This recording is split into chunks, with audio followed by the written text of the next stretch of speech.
Rotherham on Saturday night. Officers say there's nothing to suggest the attack was politically motivated. It's happened before, but it is nonetheless still rather extraordinary that somebody who was only elected or officially sworn in as an MP less than 24 hours ago, in 3 weeks' time, going to be running the country. With her, but she knew yes, I think it is but she rather extraordinary. I think with enormous the issue isn't whether someone like that should automatically have to hold a general election. If Andy Burnham wants to introduce major changes to our constitution, he's talked about overhauling the House of Lords. He's also talked about overhauling our electoral system, bringing in some form of PR. I think if he wants to do any of those things, he needs a mandate from the public to do them. To try and do them without calling an election, I think, would be a constitutional outrage. I've got an interesting tweet. There's always a tweet, Julia. Yep. If I can just read this out to you from Andy Burnham 3 years ago. We need to start demanding a general election at the end of this Tory leadership election. Well, well, well. That was Andy Burnham actually 4 years ago in 2022. So we're saying stick by your word, be consistent, Andy, and when you're Prime Minister, call a general election. The battle is really on, though, for number 11. Who's going to be the Chancellor? Ed Miliband, don't forget, has played an integral key role in this coup, and it is a coup because no one apart from 25,000 good people at Makerfield have voted for this guy. Yeah. So he's played a pretty integral role in undermining Keir Starmer. Keir Starmer and Ed Miliband aren't really speaking. He's going to want a big reward. But, he is, probably the most left-wing person in the government, and he will spook the markets. Lou Hay, I mean, the reality is, look, she served her time. She was cast out of government. The reality is, as you said, she has been central to his campaign. She was central to his campaign in Makerfield. More broadly, she's been central to his campaign to enter Downing Street. He owes her, and she will definitely get a role. I'm not. What do you say to the people that have texted me in their droves this morning? This is a really corny sentence, but it's true. That lawbreakers can't be lawmakers, Dan? Yeah, I mean, but the reality is she's going to get a job. So the answer is yes, they can. Across the UK, on DAB+, on YouTube, on your mobile, and on your side. This is Talk.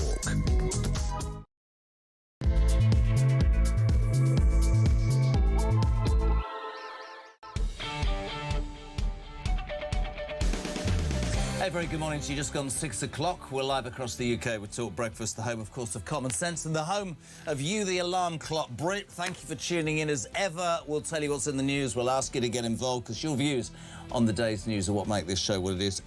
Of course, the first time on air for me since the tragic death of Ann Widdecombe, who was, and I have to say this, not only part of the team here, but part of the belief that common sense should be in all walks of life, not just politics, but such a horrendous story. It continues to dominate the news. Of course, the very last interview she did was on this show on Wednesday with Mark Dolan, and she was attacked later that day, we think at 12:30, literally a few hours after she spoke to Talk, and there is palpable shock here. Of course, though, she was a regular face and a voice of for many just an incredible, believed in something, stuck to it, and would take on all detractors. And we will miss her dearly. And of course, we send heartfelt condolences to her family because that is absolutely the right thing to do. This story has dominated and will continue to dominate. The Sun revealing this morning, which is, again, I would like to say, there will be lots of theories and lots of people will jump upon the bandwagon, but what we must do more than anything is allow the police to do their jobs. I'm not interested in people pretending that they know what went on. Nobody knows what went on until the police give us definitive. But this morning, in The Sun, the suspect who is in custody at the moment, and we must allow the police to get on with that, was caught on CCTV leaving his house in Rotherham, 270 miles away, with a wooden stick. He's being questioned. We'll keep you updated. Any breaking news, you get it first and foremost. 270 miles, though. That immediately begs a question. I found out today as well that a house had actually been on television a few weeks before. I don't know what the programme was, but it had been shown. Now, Nigel Farage went down to the place that she used to live in, Hayter, and laid some flowers at the weekend. He believes it was a premeditated murder. He certainly makes a very salient point that it highlights, you know, the need for security. And the irony, of course, that is all politicians. David Amess, you remember that amazing MP in Southend, he was killed in the midst of doing a surgery, stabbed. I didn't know until the weekend that Ann Widdecombe was his eldest daughter's godmother. The link is appalling, but actually this is the week where Labour, the government, want to cap political donations. Many people arguing that political donations to political parties can help protect the lives of politicians in danger. We'll get onto that as well. But you know, whatever your views on this, whether you think it's premeditated, whether you think it's a burglary gone wrong, whether you just think it's somebody with a grudge, no idea. We've just got to let the police do their job. The Reform Party have issued 24-hour security for their MPs. They're also reviewing with the police will be emails that were sent to Ann Widdecombe if there were any threats against her life in the week before her death. But I don't want to get this wrong, because I wouldn't. I've always tried to talk honestly, and I'm going to be really calm today, but I found out something yesterday that just about sums up not the left, but the duplicity of some. There's an ex-Labour candidate and university employee whose name is Heather Herbert, born Scott Herbert, a trans activist, who made a post on Blue Sky at the weekend. Friday it was. She said she hoped Widdecombe had suffered an extremely painful death and hoped that she was handcuffed to the bed as she screamed in agony. That is beyond disgusting. I don't care whether that person is Labour, Conservative, Reform. I don't care whether she's trans, I don't care. If Lucy... that piece of rubbish should have been arrested the minute that hit anywhere public. Police are investigating. No. Heather Herbert should be... dealt with as... How disgusting is it to say that? Absolutely disgusting. So we'll talk a lot about Ann Widdecombe this morning, not only the impact that she had on you, the listeners, and us, her fellow workers, but also, you know, what it means politically moving forward. 0344 499 1000 is the number. Tommy is here, 0344 499 1000. I think people will have lots to say about that. You can text us, 18722, and we want those voice notes in. Same number, of course, 0344 499 1000. In other news, it is a week to the day that Andy Burnham, unopposed, will not only become the leader of the Labour Party, but will be the Prime Minister of this country, which is extraordinary. Lots coming out today. The Tories demanding that the Parliament's recalled so that the new Prime Minister at least has to put his face in front of 600 MPs, because let's be honest, right? Let's be absolutely honest. They're going off on holiday till September. I mean, there's a session and then there's... unbelievable. What do you make of that? Also, reports today that he plans, here's the surprise, peeps, a £38 billion tax raid. That'll be true. That'll be interesting. You must have seen the football Saturday night. Honestly, what have I got to say about the football? We played crap. And we still won. And that gives me more hope than ever. Can you imagine if we actually played well? Next up, Lionel Messi and Argentina on Wednesday. I've got to be really careful this morning, but we've had some success against Argentina, is all I would say, on the football pitch. 0344 499 1000 and more royal news as well. You might have seen the pictures yesterday from Wimbledon. The Wales is out in force. Reports over the weekend that the ginger one, Markle, and the children met the King and Queen at Highgrove on Friday, which is lovely. So much to talk about, peeps. 0344 499 1000. Text to 87222 to say a very good morning to the legend that is Poppy Coburn. Good morning. How are you, sweetheart? Yeah, very, very good. It's a difficult one, this, because the whole Ann Widdecombe story is so dominating the news. Yeah. And for here, for talk, for all of us, it's a very personal story. Did you know Ann Widdecombe? So I remember when I was first starting out in my job, I think I had to call Ann Widdecombe when it was working as a kind of semi-producer role, and chatted to her on the phone for a while, and she was absolutely lovely. You know, when you're really early on in your career, it's very nerve-wracking actually picking up the phone and speaking to these people who've got big profiles who don't know who you are. And she was actually, despite her reputation as being quite stern, she wasn't like that at all. No, she beautiful. was really, really friendly. So yeah, it's really devastating news. I can't say that I was close to her at all, but it's just horrific that anyone could die in that kind of way. It's just unbelievable. And you think back to David Amos, and you think to Jo Cox, and you think politicians in general, and of course, I know Nigel, she was a reformer, and Nigel went down and respectfully laid flowers. A couple of cynics have said, you know, why did you do that? Well, if he hadn't done that, people would have had a go. That was the reason. It then starts this whole debate about whether politicians need more protection. You know, should they, or should society be paying to protect them? Should they all have 24-hour security, which Reform MPs and officials have from this moment? What are your thoughts on that? Well, I do totally agree with Nigel when he said that this murder feels like a premeditated thing. I mean, you do not drive 300 miles in your car with a weapon to someone's house if it's just a burglary gone wrong. I think that is clear now. I know we're not allowed to speculate at length on this case, but I think it's pretty obvious that this isn't just a random smash and grab, right? But he is just a suspect, and you know the rules. And in fact, what I thought was really interesting was, and I'd probably get frowned at by Christian, but I almost thought on Saturday, God, the government have won. My argument about Southport, when they knew exactly who Ruda Bacana was, they said nothing, right? It was rife speculation on social media, and I think it suited Starmer at that point. Straight out of the blocks, the police said, a white British man has been held. He was then released, which is why we have to be very careful how we treat anybody.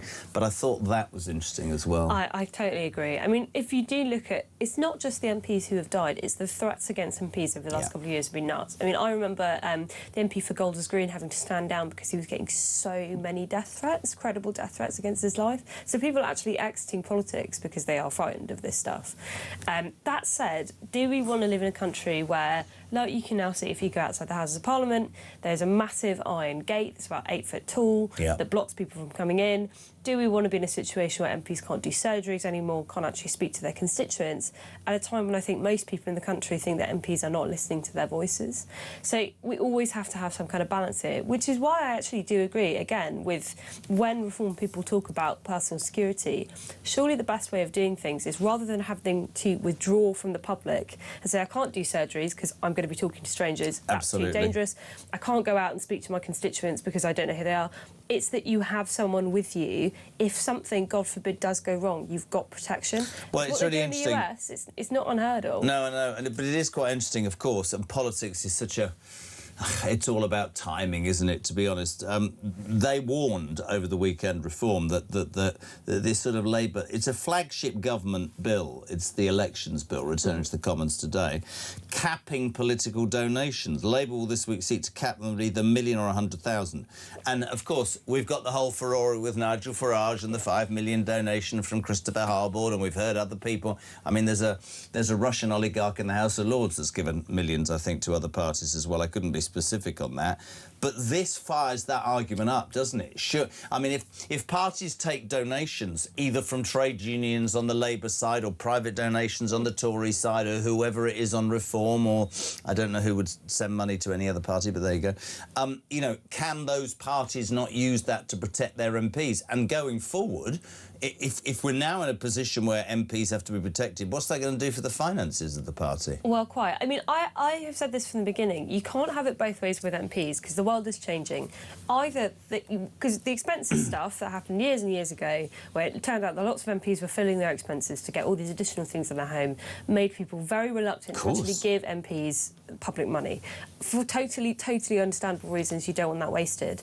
But unless the state itself is providing this protection properly and fairly, without any kind of political, imbalance, because I'm sorry, that is what's been happening. The fact that Nigel Farage hasn't been given protection is outrageous. Let's have that, because there's been so much discussion about Nigel Farage and this £5 million. The fact of the matter is Starmer's government turned down police protection on a level that was necessary for Nigel Farage, who has received death threats and bomb alerts and all sorts of stuff. Starmer turned it down out of, I don't know, petty political jealousy. The fact of the matter is, when that milkshake was thrown at Farage, it could have been anything. Yeah. So it's not just about Nigel Farage, but he highlights something that's very relevant. And the death of Ann Widdecombe, if it does anything, and we mustn't speculate, it's really important that we don't, would highlight the fact that politicians or people in the public eye are in a very, very, very grave position. Yeah, exactly. I don't really think people even understand how bad it is for a lot of MPs. And again, I understand it. People don't like politicians. They find it quite difficult to find sympathy in their hearts. I'll say this to Starmer, he's losing his job in a week. Exactly. And I'll say this in defence of my friend Nigel Farage, right? He has no idea, once he's no longer the Prime Minister, the level of anger, I think, towards him, and I hope it doesn't show itself. It should never show itself to any politician. But Nigel has had more grief than anybody for daring to stand up and say stuff that the establishment don't like. Well, we recognise that when we give round-the-clock security to former Prime Ministers. Absolutely. Nigel Farage has been in the public life for the entire time I've been alive. You know, he is someone with the biggest profile as someone like David Cameron or Keir Starmer or any of these people. He's got a big profile in that way. And so, yeah, he needs support. It's interesting. I want to go back to Anne, because, of course, Ann Widdecombe was this extraordinary sort of... she reminded me so much of the sort of... And again, trying to find the right words. My mum was like that, just hard. I bet she did. She had a bit of security, but I bet everybody knew her. And you know, that's the tragedy of someone who took on everything so fantastically well. And would. I just want to play actually, because the irony, of course, of last week, I was at Oliver's Sports Day on Wednesday, which is why I wasn't here, and Mark stood in, and this was Ann Widdecombe. I mean, tragically murdered, literally 4 hours after this. This was on Talk last Wednesday, my friend. I've got very little trust left now in parliamentary processes. And if you look at this government, which has a majority on that committee, look at the way that it's reacted when it's felt vulnerable, you know, changes to political donations, cancelling local elections. Nigel is challenging that establishment, and he's called this the establishment versus the people. The attitude previously of politicians was that you just had to endure it. He has taken this decision because he wants an end one way or the other. And he's right to do this. You know, they're going to lack credibility if there's a by-election and a huge majority for Nigel. The late Ann Widdecombe speaking on Talk just 4 hours before it seems she was killed. As I say, the Sun revealing this morning that Ann's murder suspect was caught on CCTV leaving his home in Rotherham 270 miles away with a long wooden stick. I mean, we can't speculate, but why would you drive 270 miles? That's not a burglary, is it? Exactly. And I think also... But then you never know, because that's what the police... It's easy for people to go, it might be that, it could be anything. It could be something that goes way back. It could be a family thing. Nobody knows at this point. Yeah, exactly. And that's why the police have said not to speculate, and I understand that. But, you know, they must also understand that trust is at an all-time low in this country. Yeah. We are... very heightened political moment where a lot of politicians have been fearing for their lives for a long time. There is a reason why Reform have said there's 24-hour security now being given to their MPs. I think there's good reason for doing that as well, because they are getting a lot of threats, like on a daily basis, I mean. It's just, there's something so sad about this, you know, that someone who's given a whole life to politics had an end like that. I mean, how horrific. You put yourself out there, you work for people. You're not always going to agree with everyone. People aren't going to agree with you. But that was the point. That was the point of Ann Widdecombe. She didn't she didn't disappear with a view because she was concerned that people didn't like it. She had a view, and she would have a debate with you, and she had common sense. Can I just play this voice note, please? Rob, good morning. Morning, Jez. There, Ann Widdecombe. It's Rob. On my way to work. You say everybody should let the police get on and do their job. Yeah, you're right. They should. But when you look at what happened to Lucy Connolly for that text she or post she made on social media, then that woman you were just speaking about, obviously a left-winger or whatever she is, the two-tier is absolutely blatantly obvious, because if that had been somebody like Lucy Connolly, they'd have already been in jail by now. So when you say you want to let the police get on and do their job, let's just hope they actually do their job. Couldn't agree more. And I know my lot. I know alarm clock Brits, and this Heather Herbert will send them through the roof. I'm going to repeat this. This is disgusting. An ex-Labour candidate in university employees being investigated. Well, get on with it, police. After saying she hoped that Ann Widdecombe suffered an extremely painful death, the police were informed that Heather Herbert, born Scott Herbert, a trans activist, made a post on Blue Sky Friday saying that she hoped Widdecombe had suffered an extremely painful death and hoped she was handcuffed to the bed as she screamed in agony. Can you explain to me, do you know what, Christian, I'm going to say it. They're investigating. Rob is absolutely right on that voice note. Lucy Conley would have been in custody right now for something that wasn't that, but because it was about the Muslim community, she was arrested. She got 31 months. How is that piece of not already arrested? Is it because she's a trans activist and that might upset the lobby? Because if that's the way the police work, that is wrong. Listen to this. That piece you just read out about that trans scumbag has actually turned my stomach. They should be arrested immediately and the key thrown away for such foul words. Anne was a human being and loved by so many of us. Sorry to all at Talk for the loss of a fantastic friend to you all, Dean Robertson. Are we talking that this person is not going to be arrested because the police might fear that it might upset a certain community? Well, again, it comes down to the two-tier thing. Now, I'm a free speech absolutist. I really think unless you're putting an immediate death threat, then you shouldn't have the police involved in online speech. I really agree with that. But that said, it's the hypocrisy of them. Yeah. They used emergency powers to prosecute Lucy Connolly, despite the fact of her having apologised, despite the fact of her having a young daughter. Didn't matter. They threw her in jail, regardless of what they wanted to make a point. With stuff like this, they always put out the same mealy-mouth statement that we're looking into it. Well, it is there in black and white. I mean, we know who said this. They've said it under their own name, under their own face. That tells you something, doesn't it, that they feel that they can just do what they want. You know, it doesn't even matter. They're not even ashamed that their colleagues might see this post. I mean, that they're happy to put that out there in the public domain. It's just sad. I think it's very sad. Mike says, morning, Jez. I don't think any politician should be threatened, but what I think would help is if they all stop lying and actually do what they said they were going to do when they were voted in. That could help because people are angry with the system. Yeah. And that is also true. However, what's more worrying is Guy in Scotland says, morning, Poppy and Nigel. Nigel? Apparently that's my new name. Does he think I'm Nigel Farage? Does he think I'm called Nigel Kyle? It's early in the morning, I suppose. It is. When or if you speak your mind today in public, are we all under threat? I mean, it does feel like that, doesn't it? Anyone who puts themselves out there and tries to do a public service, what do they get in return? They're just thrown to the wolves. Richie from Mid-Sussex, morning Poppy and sidekick Jez. Ann Widdecombe, God bless her, the things the left have been writing about her death on social media, disgusting, 100% hate speech, 100 times worse than what Lucy Connolly said, so every single one of them should be arrested and given time in jail, but they won't be. Mark in Croydon, the far left, showing what they are. You can have a different opinion to them, vile people who will never listen to common sense. Sean in Gloucester, the left, the blob, the establishment, the uniparty, call them what you will, and their constant attacks on everyone that disagrees, especially Nigel Farage and the Reform Party, should end. Lucy Connolly was falsely jailed for inciting violence, so where are the arrests and convictions? These hypocrites. We need an election now, and we always need to remember dear sweet Anne. Bill in Romsby, I hope the police are giving us the full picture about Ann Widdecombe. Bill, I've got to be honest with you, I'll say it all morning. We have to allow, I know it's boring, and you're probably going, oh, Jez. We have to allow the police to do it. And I base on the fact that they arrested somebody very quickly on Saturday, didn't they? And then released him. Apparently he was a local tradesman, a father of one, and he'd been doing some work in the house, and that was fine. So it's really, really important, because if everybody had piled in on him, his life would be intolerable. Yeah, and he was a completely innocent man.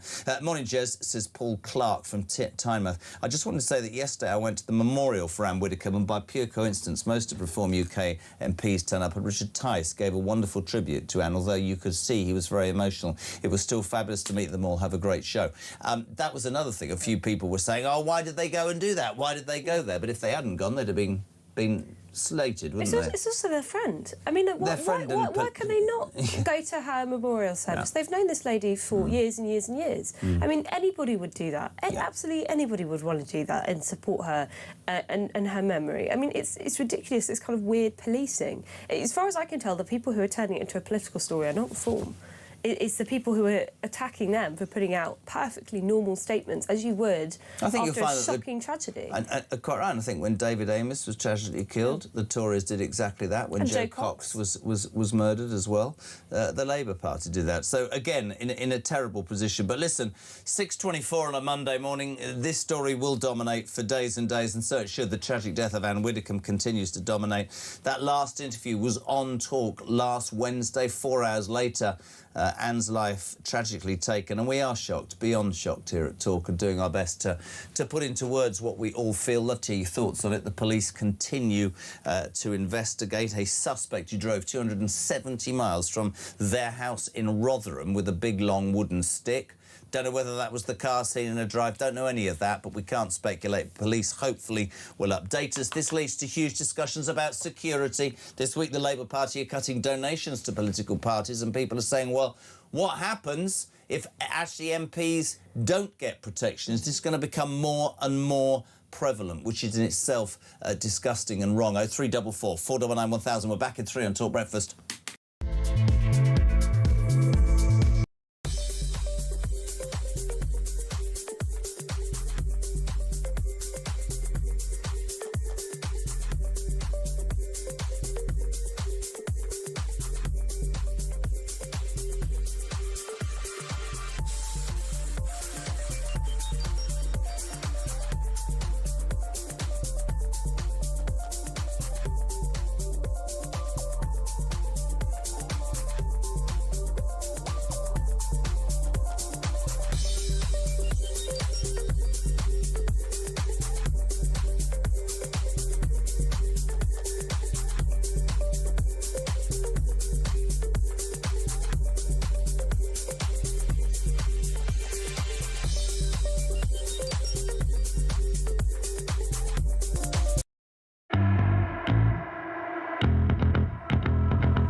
Thought about it hard, and I've decided today I will resign as a Member of Parliament for Clacton-on-Sea, thereby forcing a by-election.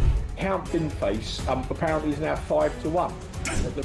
Brilliant. You know, so look, I mean, you know, if I were being flippant, I'd say Count Binface's campaign is now well and truly up and running, and Reform are struggling to put a lid on it. Let me be absolutely clear. I have done nothing wrong. I have not broken the law.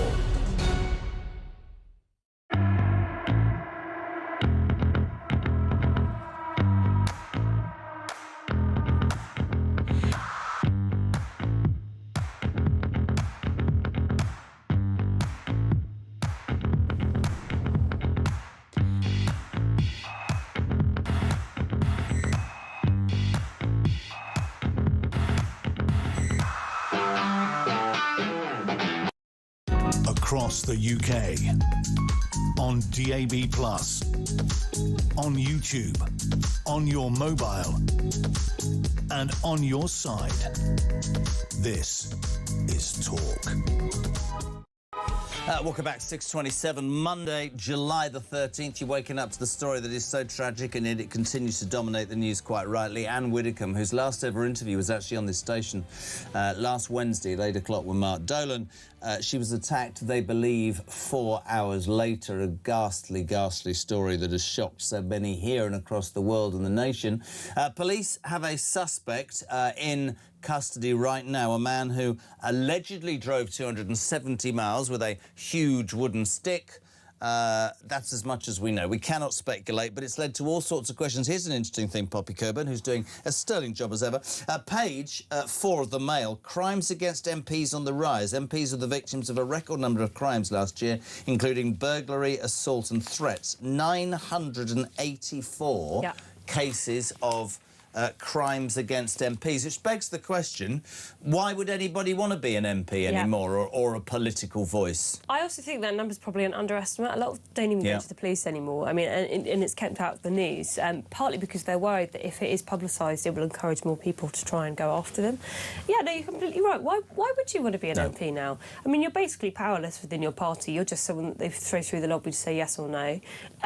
You know, yeah, the money's good, but you also have a hell of a lot of scrutiny that comes to your family. I mean, we could see that with the Sky News debacle, right? Like, people knocking on people's doors. It becomes a scandal. You feel that your whole public life, you don't have a private life. All of a sudden, there's no division between those two things. So, yeah, no, I don't blame people for not wanting it. Why would anybody want to be a politician or a television? It's true, right? And I don't think politicians ever have had the scrutiny that they've ever had before. Adrian, good morning, my friend. Have you ever noticed that people on the left, whether it's the Labour Party here or the Democrats in America, always accuse people on the right of what they do?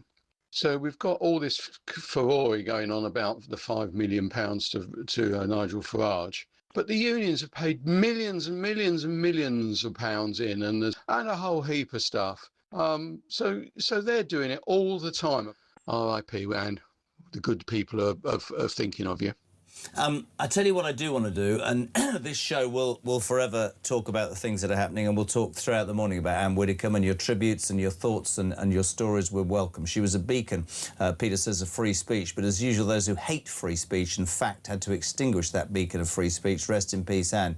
You had a lot of admirers. Brad White, R.A.P. Ann, gone but never forgotten. Poppy and Jez says, John, why does the media describe Ann as an ex-MP and not Reform UK Crime and Justice spokesperson? That was a job title when she was so brutally taken from this world. John in Carmarthen, Cliffs in Berkshire, morning both. It's not just politicians who often need enhanced protection. Anyone in the public eye, especially if they hold opinions that aren't of the left. Do talk presenters receive threats against them on a regular basis? Christian, Poppy, do you want to answer that? I mean, listen, I've been doing this for 20 years, so I'm not the right person to ask. I've had whatever. Just really? have to. Oh, what? Come I mean, on. I don't think this story should be about. Maybe I'm old-fashioned. I don't think this story should be about talk presenters or other people. I think it should be about a lady who had massive, massive impact in the beliefs that she had. Not everybody would agree with that, but if you're now living in a country where saying those things can result in you being murdered, maybe, or being sent. Some of the, I mean, I've said this about social media. Yeah. I mean, I'm going to tell this story all morning about Heather Herbert. You have to be pretty sick when an old lady is bludgeoned, it seems, to death. And you can put on social media, I hope it was painful and you were handcuffed to the bed and screamed. That's what's wrong with society. There's plenty of people who have suffered, plenty of people. And Nigel Farage, I think, to be honest, I think that the bubble burst for him because I think he was just fed up to the back teeth. Yeah. It used to be like that when you were in show business. You know, the press would be at you the whole time, going through your bins and whatever. I think that's improved, but it does beg the question: why would anybody put themselves out there? Because it's awful. Well, doesn't this remind you of the killing of Charlie Kirk in America as well? That's not someone who was openly a politician. He was just a public figure. You know, he had his audience, he had his fan base, and he was killed for it. Absolutely. His trial is currently ongoing of the man who murdered him. I mean, look what happened to Charlie Kirk. I don't make it political, but the left were out in force in America. They were absolutely over the moon. Absolutely celebrating. And if we're getting to that point, then God knows what's needed. Probably a bit more, well, I don't know, truth. Talking of which, the tragedy of Ann Widdecombe, and again, this is going to make me sound like I'm being unfair. In a week's time, a man who 3 weeks ago wasn't even an MP, is going to become the most powerful person in this country. We're talking about Andy Burnham, who in a week's time, if nobody opposes him, and nobody wants to, it seems, or is allowed to, he's going to become Prime Minister of this country. Now, one of the things, and this is not for bait at all, right?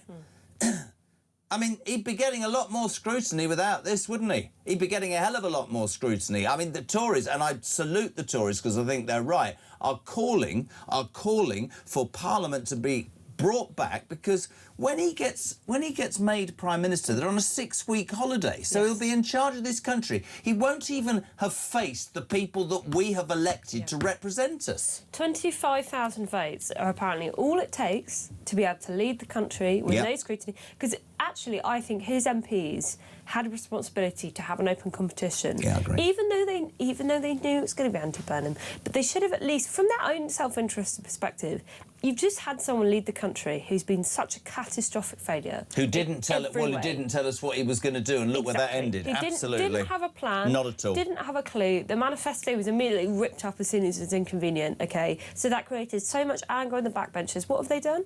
Well, we're bringing in this man from the north. He's got nice eyelashes and a fun accent, but we don't actually know what he believes. Do you think he's got nice eyelashes then? Oh, yeah, of course he's got nice eyelashes. Look, even in politics, you can be honest about people and their good traits. Sorry, you haven't got the same. I apologise. I apologise. Show you my eyelashes. No, it's not working. OK, fair enough.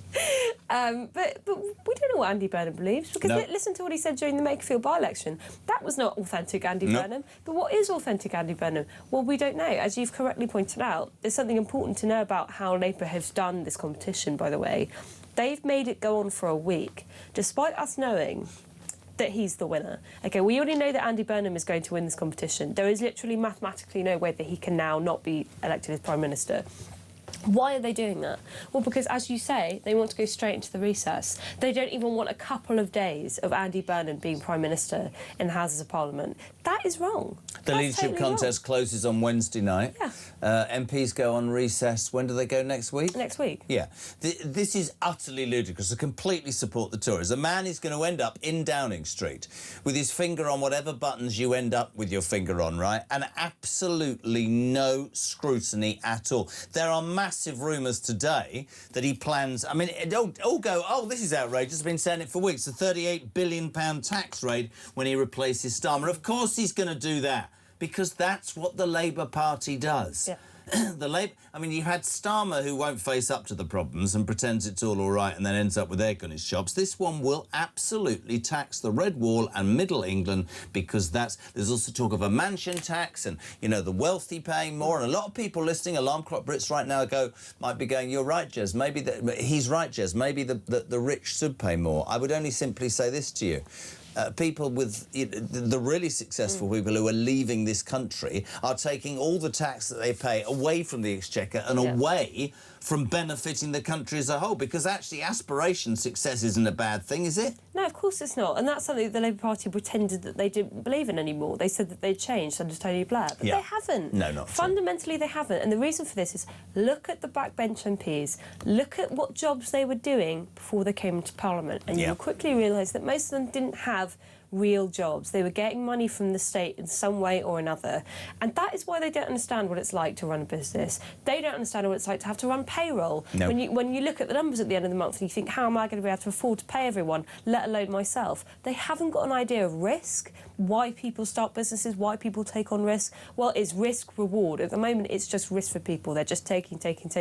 They also don't understand, if you tax people too much, they stop working. Absolutely. It's not worth it especially anymore. When you've got, well, I was going to say, especially when you've got a benefits bill that allows the feckless and the lazy to do nothing. Well, actually, that's probably unfair. It probably benefits migrants a bit more than the feckless and the lazy. But that's another debate of the Labour Party. I want to know what... I saw a clip the other day of something on this show, because I forget what I say within 10 minutes. And we're talking about the welfare benefits bill. Yeah. It's I say it every show. To think that we are paying out more money to benefits... than we are getting in. So it's spend more than you got. We're already in balance. We're paying $12 billion a month in interest. And yet, I absolutely guarantee Andy Burnham might be right now a demigod to Labour. He will not cut the welfare benefits bill. Not in a million years. He won't touch it. Won't touch it. You could see it last week with the Timms review when they were coming through looking at PIP. And what was the conclusion of the Timms review? That it's too difficult to get PIP. Really? Really, with all these people coming into doctor's surgeries, printed off little scripts from the internet saying, I'm going to kill myself if you don't tell me how to get this. You know, it's a joke. If you talk to doctors, GP surgeries, they'll tell you about the reality of people claiming these benefits. And the Labour Party's conclusion is it's too mean. It's not nice enough for people. Well, the problem with that argument, and I've said this to anybody from Labour that I've spoken to, I get that. And the argument is always about people, okay, but you're going to be hurting the real people. No, the real people are missing out because what is wrong with us assuming that people scam the system? Why are we unable to say, yeah, you're a liar, you're using this system to benefit yourself. You're coming into this country and taking advantage, and you probably only come into this country because we wipe your backside. What is wrong with that? No, and you can see the same thing with Shabana Mahmood. Again, she's back in the news about this ILR reforms. Yeah. Well, she said, actually, now, maybe I'm going to water it down to curry favour with the new Prime Minister, Andy Burnham, who clearly never agreed with these common-sense reforms. And this is going to be a thing that's lost in all the news. She's going to say it's more difficult for these people to get benefits for a few years. That's not the point of the ILR review, because if people can leave the occupation they came into the country to do, which is social care, OK, eventually they will end up on the public purse and we will have another crisis in the social care system. So it would have been a massive waste of everyone's time, a massive waste of billions of pounds of taxpayer money, and now we've got a burden to pay for the rest of our lives. That's how the Labour Party governs. Sorry, a burden or a Burnham? Burnham. A Burnham to pay for the rest of our lives. Let me tell you, that's probably true. I mean, if he taxes... How can people even begin to imagine that? £38 billion worth more of tax cuts. It doesn't make any sense. And the fact of the matter is, right now, this is how I see it, peeps. I could be wrong. I probably am. We are skint, right? We need a Prime Minister to come in and not talk about anything other than this is the facts. This is what I've got. This is what I need to find. This is how I'm going to do it. It's going to be tough, but we're going to have to do it because we've overspent for so bloody long. Not just the Labour Party, the Conservative Party as well. COVID. Really? Yeah. My son-in-law, I love him, he went, they've given me £10,000. And I remember thinking, you do know they're going to get that back off you at some point, don't you? There are people out there who genuinely, in their millions, thought that it was just a free giveaway. Yeah. And the government's communication, that was absolutely appalling. Listen, 0344 499 1000, 20 to 7. Poppy Coburn is here. Morning, Pete. The left never arrests the left. As for the Ann Widdecombe thing, well, you know, regardless to everything else, it does prove that people like Nigel Farage need protection, that all MPs need some sort of protection, because if it's going to get to a point where people are going to get murdered for their views in this country, then it just makes it like some South American dictatorship, doesn't it? Or some mafia-style run organisation. Or even, let's say it, what's going on in Iran. The people that are running that. You can't open your mouth and say a word, or someone will come to your house and kill you.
Across the UK, on DAB+, on YouTube, on your mobile, and on your side. This is Talk. Welcome back, 18 minutes to 7 on a Monday morning. It's Jeremy Kyle and Talk Breakfast, the home of common sense, and where your views on the day's news are more than welcome. Poppy Coburn from The Telegraph is here. 0344 499 1000 for your voice notes and your calls. The tragic death of Ann Widdecombe will continue to dominate for days and weeks, and so it should. Her last ever interview was on this very show on Wednesday with Mark Dolan. She was murdered some 4 hours later. The Sun today revealing that Ann's murder suspect was caught on CCTV leaving his home in Rotherham with a wooden stick. He then allegedly drove 270 miles to Hayter, the village in Devon. We don't know. We cannot speculate. It isn't right. We must allow the police, quite rightly, to get on with their job, but it's just led to so many questions about what's behind this. Nigel Farage said it was a premeditated murder. I think we have to be careful and establish the facts, but there's lots to this story that's going nowhere. Also talking about Andy Burnham this morning. Andy Burnham, a man who, in a week, Poppy Coburn, will be the Prime Minister of this country without any scrutiny at all. He's getting away with absolutely everything. But let's talk to you about the other big news story of the day. I've been chomping at the bit, obviously respect to the late, great Ann Widdecombe. England through to the semi-finals of the World Cup this Wednesday against Argentina. Don't start me, Damien.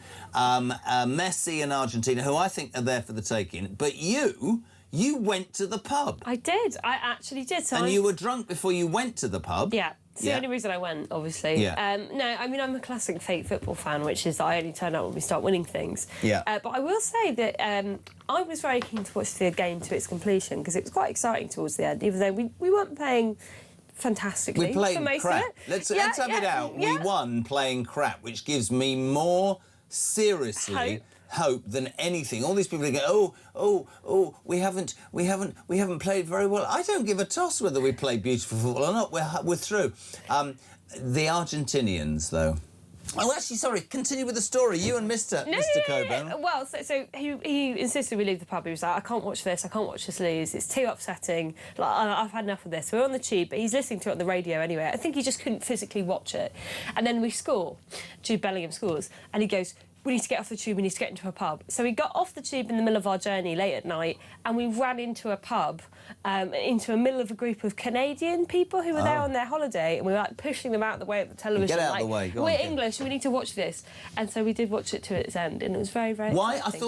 I thought there was a pub across the road from the new flat. Why did you have to be in a tube? Delightfully, this pub is closed. It is not playing the football, which I'm very pleased about. Because you can otherwise sleep. I wouldn't sleep at all. I watched it on my own. Again, thought we were terrible, but genuinely in my head thought we're going to win. We'll have Harry Redknapp on this show later on as we look forward to Wednesday. Argentinians will listen.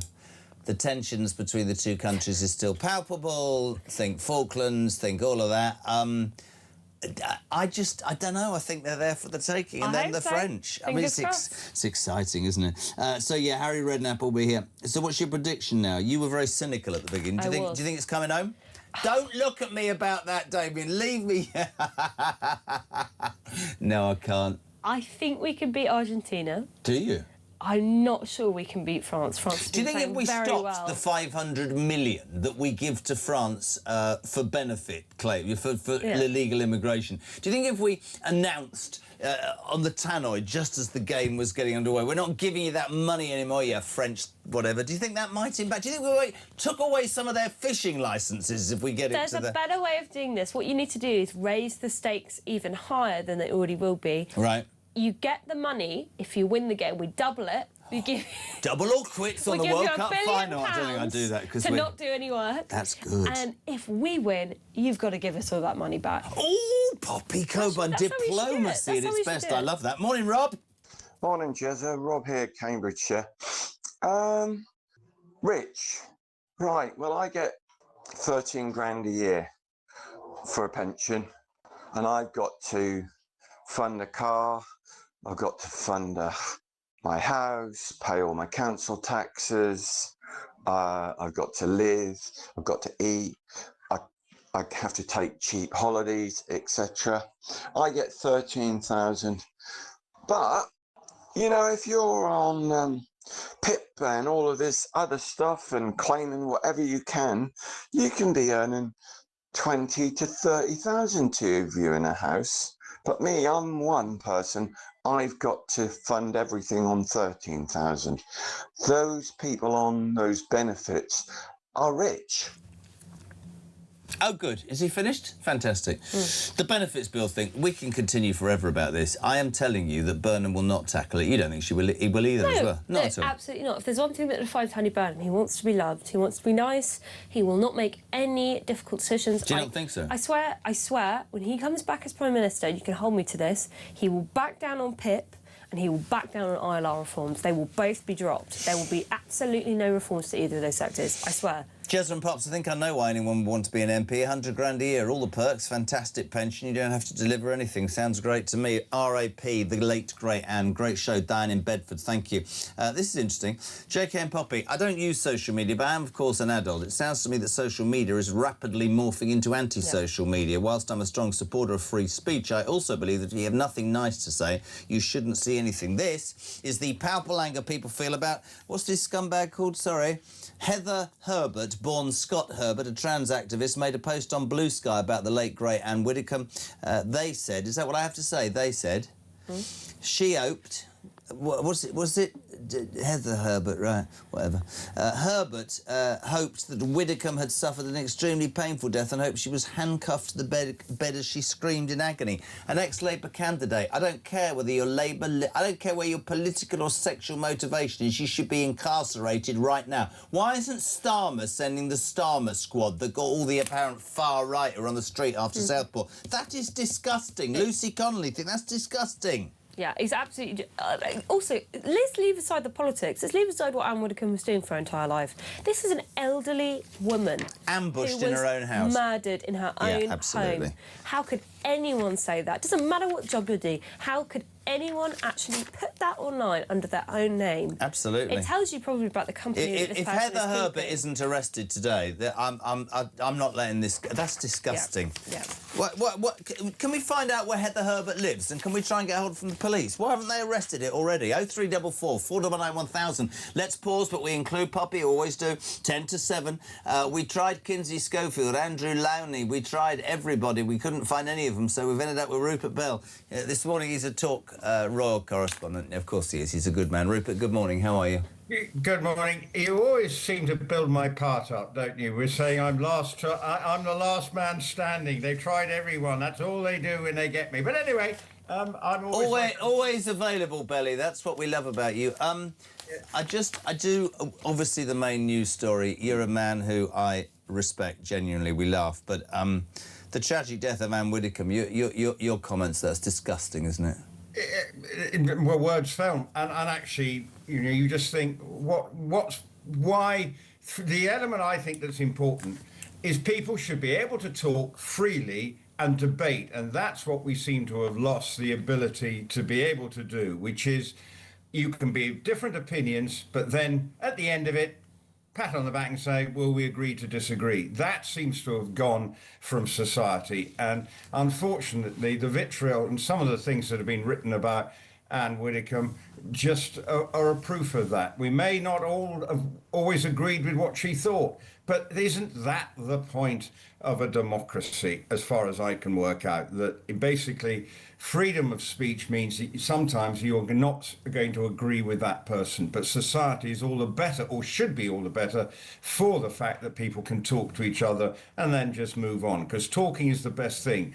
Trying to eradicate other people is the worst thing. And I have to say, without wanting to go too deep, I do actually find that, I don't often say this, but I think that is the left. I think it's the younger generation. I get told that everything I believe in and everything that my father taught me and my mother taught me is old-fashioned, should be cancelled, should be trash, should be whatever, got rid of. The beauty of a debate should be, as you quite rightly say, I've got my views, you've got yours, we'll have a debate about it and then we'll crack on.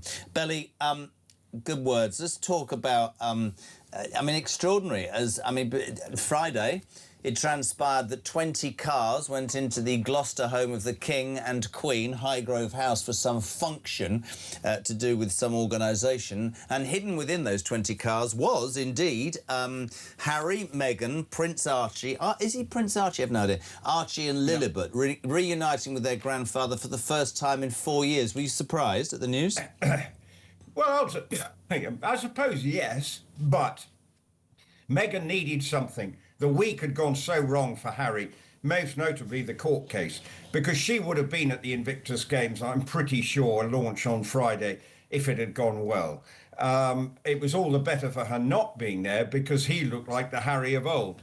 But then to see them go into and meet, I think that's a good thing in a way, because from a family point of view, it's a grandfather wanting to see his grandchildren. Absolutely nothing wrong with that.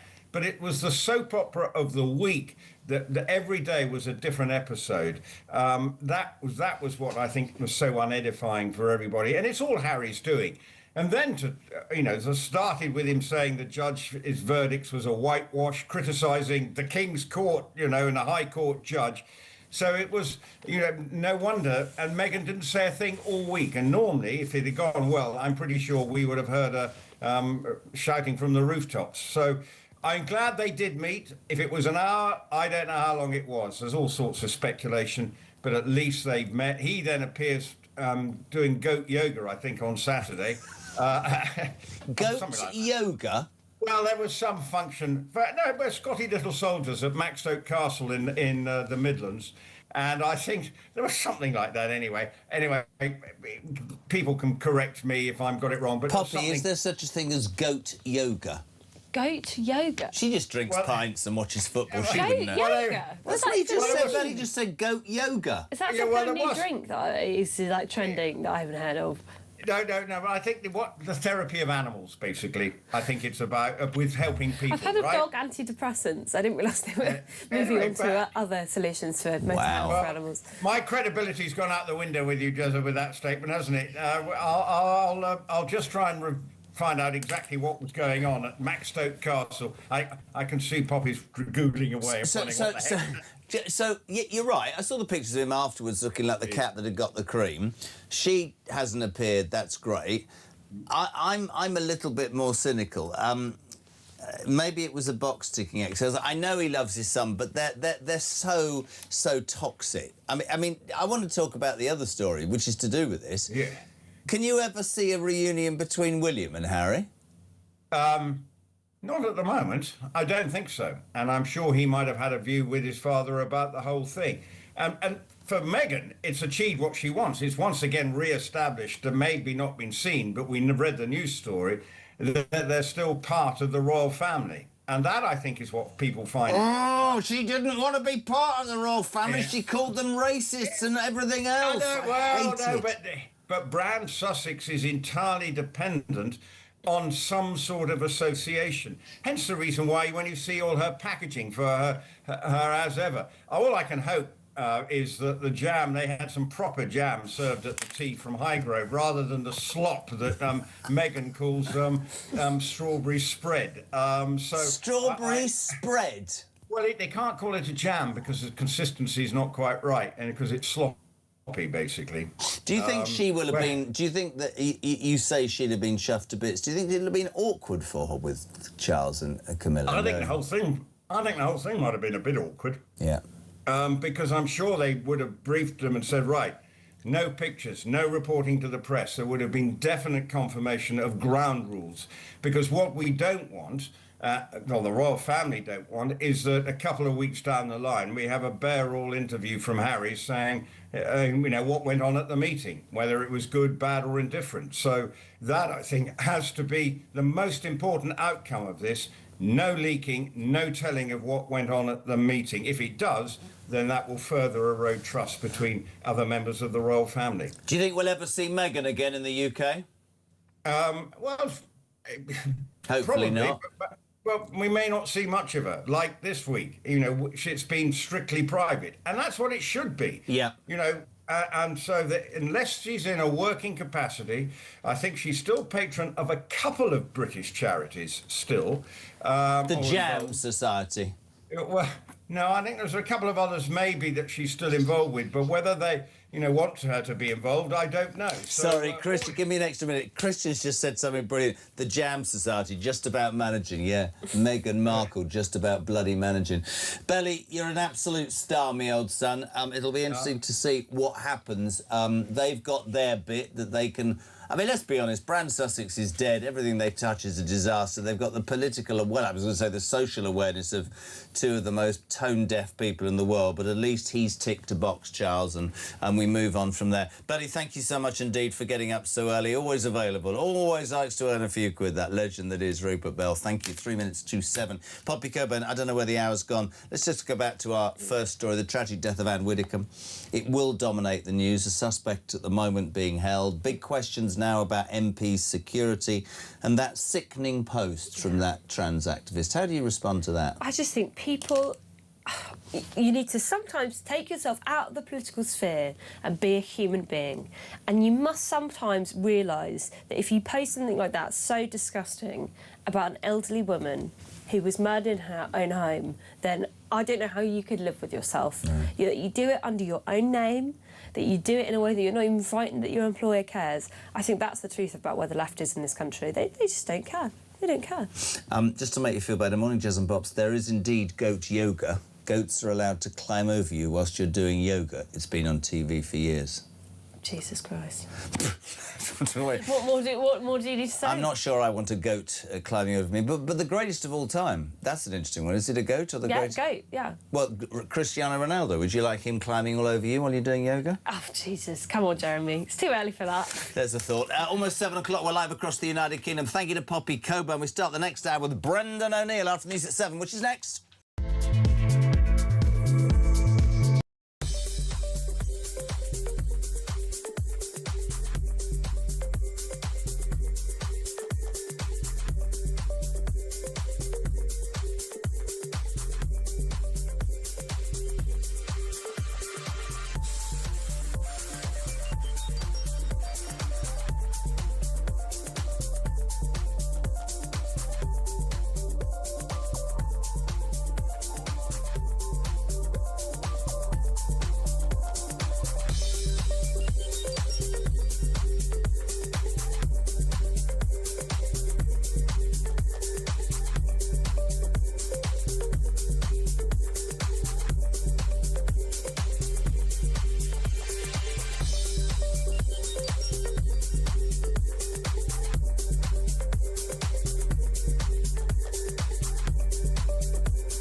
We've got some breaking news that has just come in. talkSPORT have announced a brand new partnership in a developing story. We hear they've created So Good Lager right in time for football's big summer. Just in, we're hearing that So Good Lager will be pouring pints across all O'Neill's pubs and some of the best sports pubs across the UK. With the big kickoff just around the corner, you can find out where to get your hands on a fresh pint of So Good Lager at talksport.com/lager.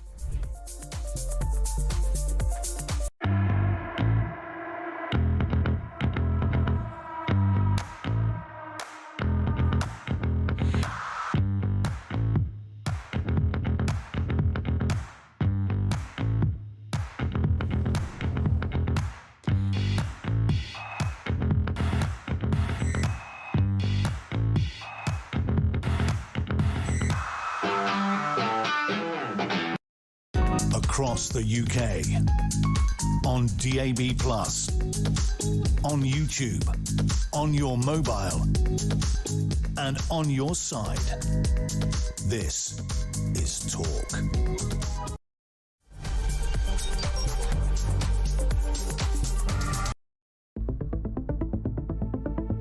The question my party is asking now is whether I am best placed to lead us into the next general election.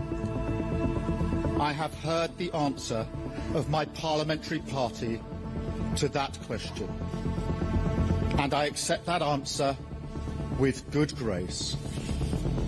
Every decision I've taken has been about putting the country I love first. That is why I will resign as leader of the Labour Party.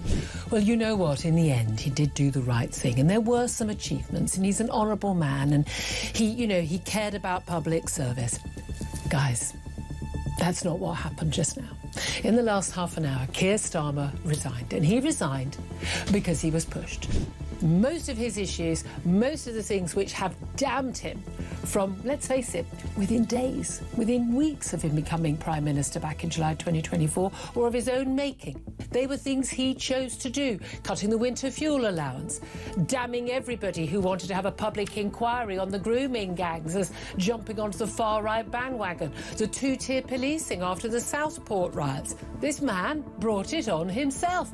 He was not a good Prime Minister.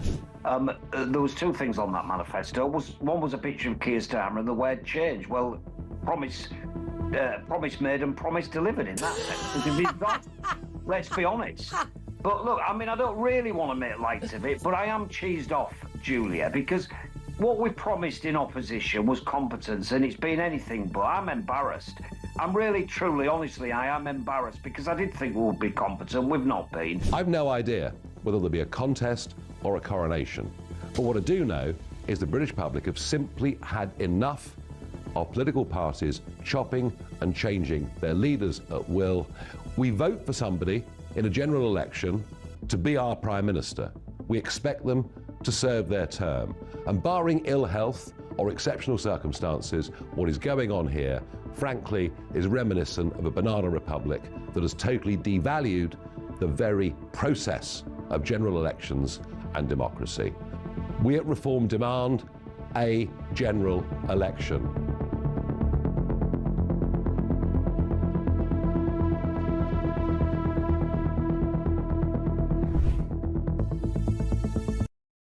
Across the UK, on DAB+, on YouTube, on your mobile, and on your side. This is Talk.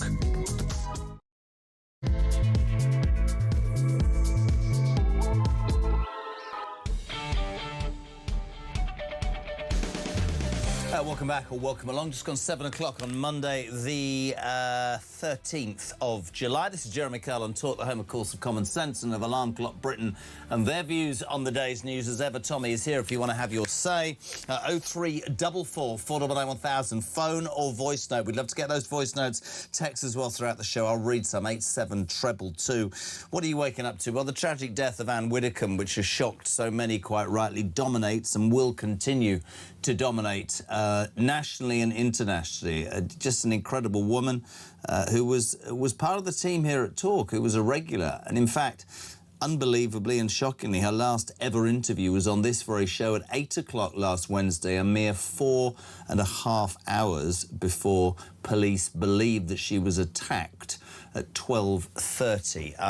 What I have to say is, yes, the front of the Sun Talks this morning tells the story, armed suspect hours before murder, a man allegedly driving 270 miles from his home in Rotherham with a wooden stick to the village in Dartmoor. But that man is being held by police. Police are questioning him, and we must allow that process to take place. Police at this stage saying no suggestion of political motive. Nigel Farage saying it was definitely premeditated. What it has done is it's opened up a whole debate about the security of politicians. Ironically, today, the government's flagship elections bill returns to the Commons, and that says donations to political parties should be not axed, but really minimised across the board. And of course, the focus will be on Nigel Farage, but actually all parties take donations. And what's becoming obvious here is that actually, should we not be protecting our politicians more from a national point of view? Should they have to pay for it themselves? No. Should we not do something about it? I think that's a massively, massively important part of the discussion. Let's just listen to the late, great, and I mean that, I don't say it very many people, this woman spoke her mind and she stood by what she believed. This is her, Ann Widdecombe, on Talk several hours before her brutal murder last Wednesday. I've got very little trust left now in parliamentary processes.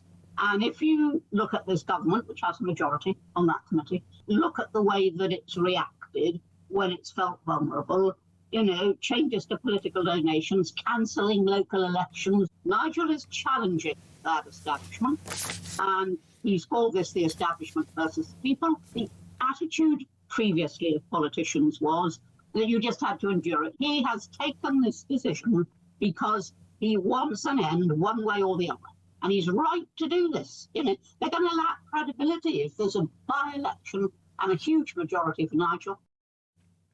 I want to say that when you have to report on something like this, you have to do it in a certain way. We've got the police investigating. We have to allow that to take its course. What I've found repugnant is some of the reaction and the hate speech from the left. I'm going to keep telling you this because I think this is beyond even normal. An ex-Labour candidate and university employee, yeah, you'll get it when I tell you this, Heather Herbert, A trans activist born Scott Herbert made a post on Blue Sky on Friday when they said, is that what I have to say?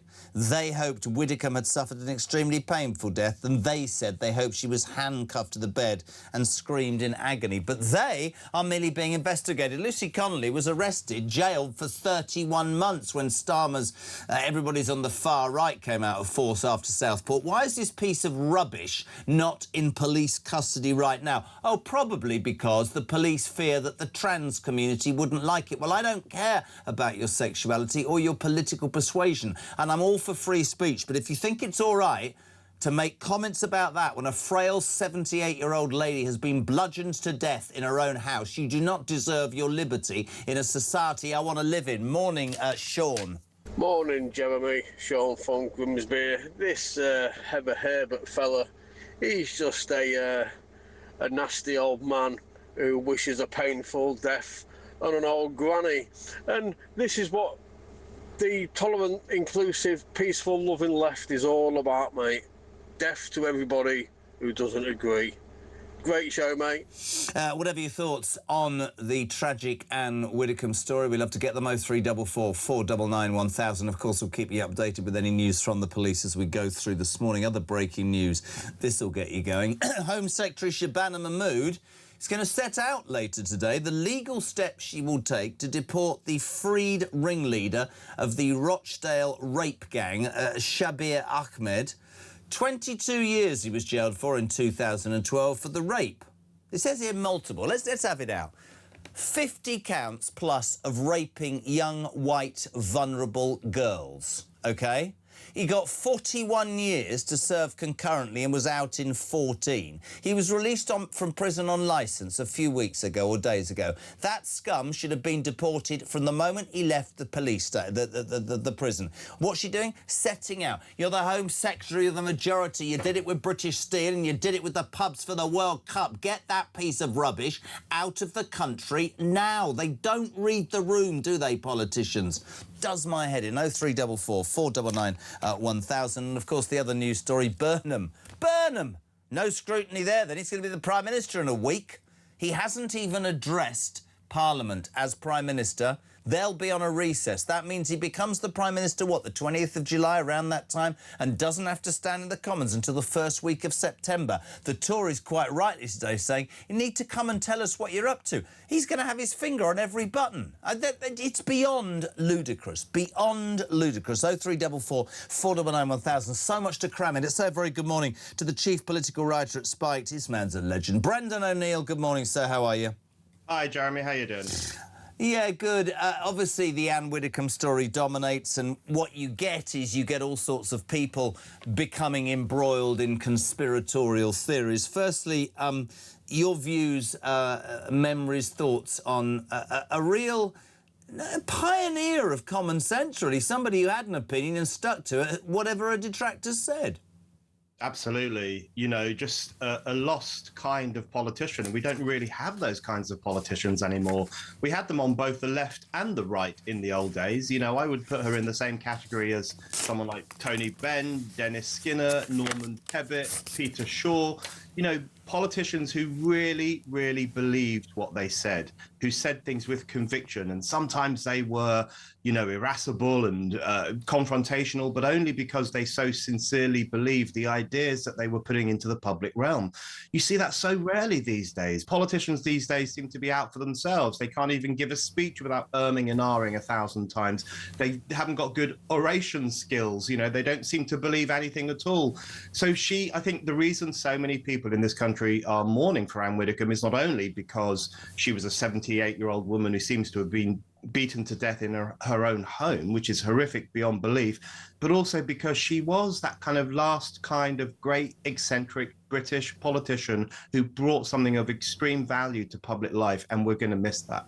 I think it's really interesting as well. I was reading a great piece in the Mail from Andrew Pearce, who I know, and Andrew Pearce is in a civil partnership, and he said, my dear Anne was anti that. he said, would never have come to my civil partnership ceremony, but loved us both, but was very steadfast in what she believed and was my dearest friends. And we'd have a debate and then we'd have a glass of wine.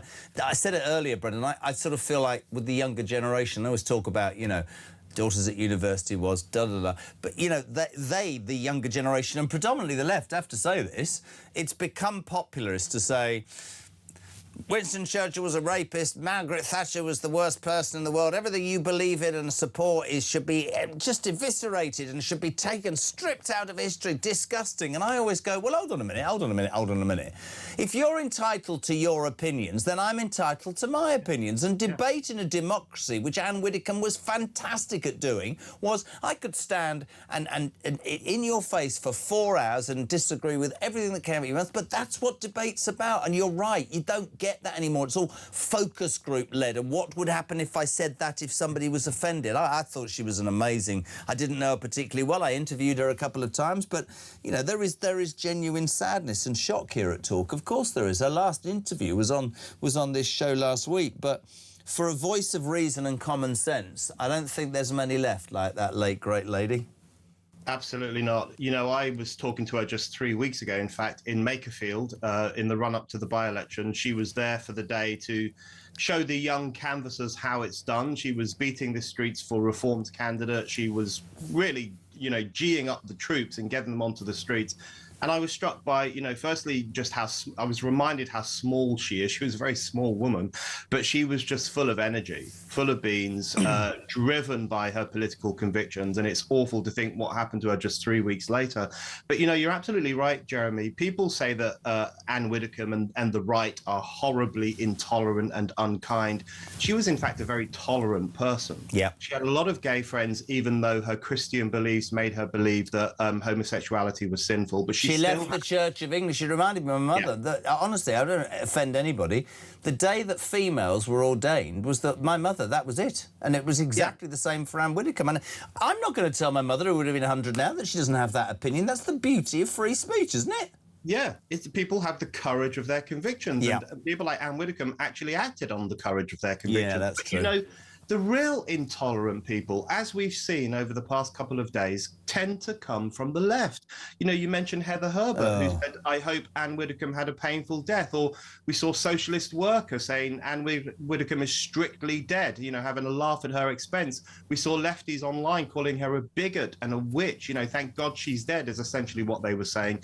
That is extreme intolerance. That's more like fascism than anything Ann Widdecombe ever said. And I think that left-wing hatred is a real pox on our society. I completely agree. I mean, I'm going to keep doing this bloody Heather Herbert story because you know, this ex-Labour candidate, university employee, trans activist. That's why they're going gently, isn't it? Because they're not upset.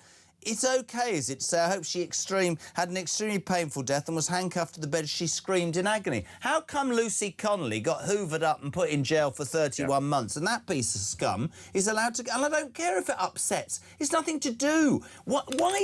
Why are we able to have a society, it seems, where you can hide behind, oh, I'm trans, or I'm this, or I don't give a damn about your sexuality. Ann Widdecombe didn't give a damn. She had views, right? I don't give a damn about your colour or your creed or your religion. That is vile. That is wrong. That should be dealt with. But a bit like the grooming gang problems in Rotherham, when that copper said to me, well, we didn't really want to upset the local community. It shouldn't be about upsetting the local community. It should be about the difference between right and wrong. Absolutely. You know, I think what that story in particular shows is that there is a streak of misogyny in the trans activist movement. I mean, that's undeniable now. We've seen it for years. They are so incredibly abusive to women like J.K. Rowling and many others who don't accept the idea that you can have a penis and be a woman. They're very abusive to those women. In fact, those women often get death threats. And then they have this extreme, some of them have this extreme reaction to the death of a 78-year-old woman in extremely violent circumstances. You know, there's that kind of misogyny mixed with that intolerance. That's the Be Kind lobby. You know, these are the people who say, be kind. They have the pride flag in their social media biography. They say, we're all about love and happiness and keeping people together, unity, etc., etc. But actually, there's a real undertone of just violent hatred in this movement. And I think we've seen that come come to the surface over the past 48 hours. I couldn't agree more. I think the other big issue that's come from this, the security issues. Reform UK have announced 24-hour security for their MPs and major figures in the wake of this. I mean, there were so many sad parts about the Ann Widdecombe story. I didn't know until Sunday that she was the godmother of David Amos's eldest daughter, who, of course, was stabbed at a Tory surgery a few years back. And that whole security issue is now going to be at the forefront. I don't know if you know this. Whoever did this is ludicrous. Ann Widdecombe's home in Hayter, Devon, was shown on national TV just 5 days before she was killed. TV channel Quest aired an episode of Celebrity Yorkshire Auction House where Ann gives a tour of her home. Have a watch, peeps. So open, wasn't she, and so honest, but it does beg the question, Brendan, why anybody would want to either get into politics or open up or show themselves in the future after this. And we've been warned for years. Do you think all MPs, are going to need security around the clock? I think that's probably going to be the case, isn't it? Because there have been so many violent incidents over the past few years. It's really quite shocking and historically very unusual for these kinds of attacks to take place. You know, I agree with the police that we shouldn't have too much speculation on the Ann Widdecombe case. Absolutely. And the only reason I say that is because I want justice to be served, and anything that gets in the way of that justice is a problem. But I will say that there is a double standard when it comes to the political persuasion of the politician who's been attacked. So when Joe Cox was so horribly murdered, we were instantly told that it was because of the far right, it was because of the Brexit movement, it was because of what's happening on the internet. But when David Amos was killed by a man of Islamist persuasion, we were told, don't exploit it, don't go on about it. You know, we should just talk about safety in general rather than the specific problem of the Islamist ideology. So there's a double standard, and I just think we need to apply the same morality to all politicians who are attacked, which is to say it is horrifically wrong. They deserve safety, they represent the people, and they need to be protected. Absolutely, whatever their political persuasion. I thought it was quite ironic that instantly on Saturday or Friday or whenever it was, the police announced that they got the first person in custody, and they said he was a white British national, which tells you everything about what's going on in this country. Just very quickly, 7:28, just 2 minutes very quickly. A week today, Andy Burnham will be elected as the Prime Minister and Labour leader. He won't have even faced MPs, no scrutiny whatsoever, which is shocking in its entirety. And the Tories calling for Parliament to be recalled, which I totally agree with, don't you? Absolutely. This is starting to feel more and more like a coup. This man just wandering in, he got 25,000 votes in one constituency, and suddenly he's going to take control of the entire country, impose a new agenda, which most of us didn't vote for in 2024, and tell us where the country's going. Who's holding him to account? Where does he get his mandate from? When is he going to explain not only to the country, but specifically to Parliament, what he plans to do? I think it's looking really iffy. And if Andy Burnham actually wants to have any legitimacy whatsoever, he should be biting at the bit to get back into Parliament and explain himself, because otherwise a lot of people in this country are going to be saying, what gives you the right to be in Downing Street? Couldn't agree more. Brendan, you know what I think about you, boy. I really appreciate it. Thank you so much indeed for joining us this morning. Chief Political Writer for Spiked, Brendan O'Neill, 7:21. So your thoughts on Ann Widdecombe, that horrible, horrible story that will dominate, as it should really, for days and weeks to come. 0344 499 1000. What do you think about MP security? What do you think about that scumbag ex-Labour candidate, Heather Herbert, posting, I hope Ann Widdecombe suffered an extremely painful death and she was handcuffed to the bed as she screamed in agony. Disgusting. As I said, doesn't matter where you come from. This was an incredibly sad, desperately sad story about a 78-year-old woman attacked unknowingly in her own home. Your thoughts on that? Please, 0344 499 1000. Anne's death is so sad, Jez, but these be kind people that spew their bile and joy about someone that should be locked up. We were at Anne's memorial yesterday laying some flowers, all very poignant, extremely tasteful. It was a pleasure to have been there since, said Steve. Right, 7:22. From that tragedy, and it is a tragedy, let's flip it to what could have been a tragedy but turned out to be ecstasy. Max Scott is here. England through to the semi-finals of the World Cup, and let's just nail it. What was the predictions when you were on Thursday? What did you say? I didn't say 2-1 after extra time. What did I say? I don't know. I said 2-1. Did you say after extra time? Oh, shut up, man. I said 2-1. No, fair play. Can I just say, because you're the pro, this is me as a fan, I thought we were crap and we won, and that gives me more belief about whether it's the wire in the sky or the open goal. The wire of God. The wire of God. Yeah, we deserved it after the hand goal. Mate, I don't know. I've just got this feeling now, and I'm not just climbing on the bandwagon. Well, it won't be the first time a team that didn't play amazing football won a tournament. It's happened on numerous occasions. Tournament football's different to domestic league football, and Thomas Tuchel, I think, understands that this is the way England are. They're a team that can find a moment of brilliance, find a moment of magic, even though their backs are against the wall, and that's exactly what England did against a really good Norway side, who are greater than the sum of their parts, a great team, dangerous, big, physical, and England found a way, all thanks to Jude Bellingham, who is the first person since Diego Maradona to score back-to-back braces in knockout World Cup football. I mean, to think there was a debate about whether he should start, and I think that might be a sign of Tuchel's brilliant management, because I think he perhaps was not ahead of himself, but he thought or knew he was a superstar. Brilliant. I have nothing. What an incredible... And did you notice a bit of the spat at the end in the interview? It's not a spat, but Tuchel said we were rubbish, we weren't good enough, I want more, which is him challenging his players, which is great. And Bellingham went, whatever, maybe he doesn't really know what it's like to play out there, which I think is great. There's a bit of a storm in a teacup about this on social media. Doesn't need to be a storm. But I think that's commentary creating a storm out of nothing. What we're looking at is two elite operators, one manager, one world-class player. It's like Fergie and Roy Keane, and they're pushing each other to the very limit, and they're not afraid of each other's words. And it's rather an un-English thing to be so honest. But that's what we love about Jude, is he's honest, is he doesn't mince his words, he's authentic, and that's why he is golden balls. Completely and utterly. That was great. You see David Beckham sat there throughout the thing in his suit, sweating like Gooden at 44 degrees. Victoria didn't look like she gave a damn.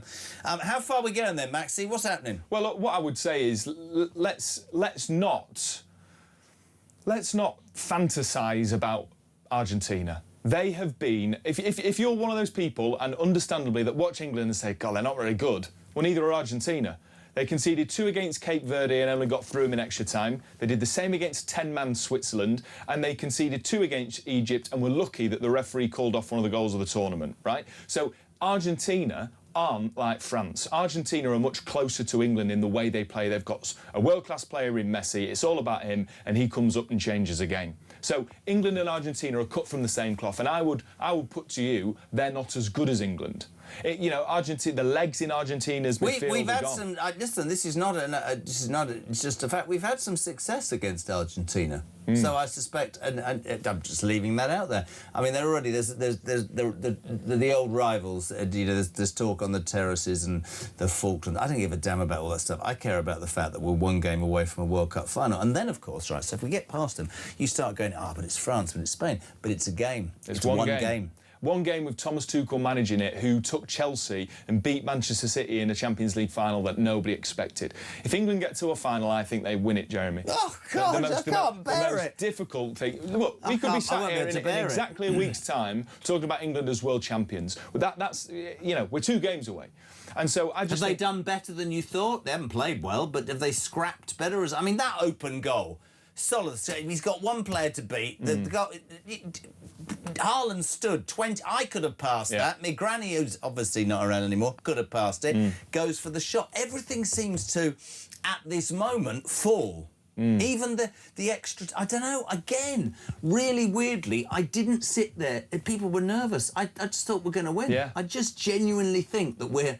I don't know why. I think the focus for England is on Harry Kane and Jude Bellingham, and against Norway it was Jude Bellingham. Previous games it's been Harry Kane, and they're capable of scoring lots of goals in a game. And so yes, there's defensive vulnerabilities, but Argentina have got vulnerabilities all over the pitch, particularly in their midfield.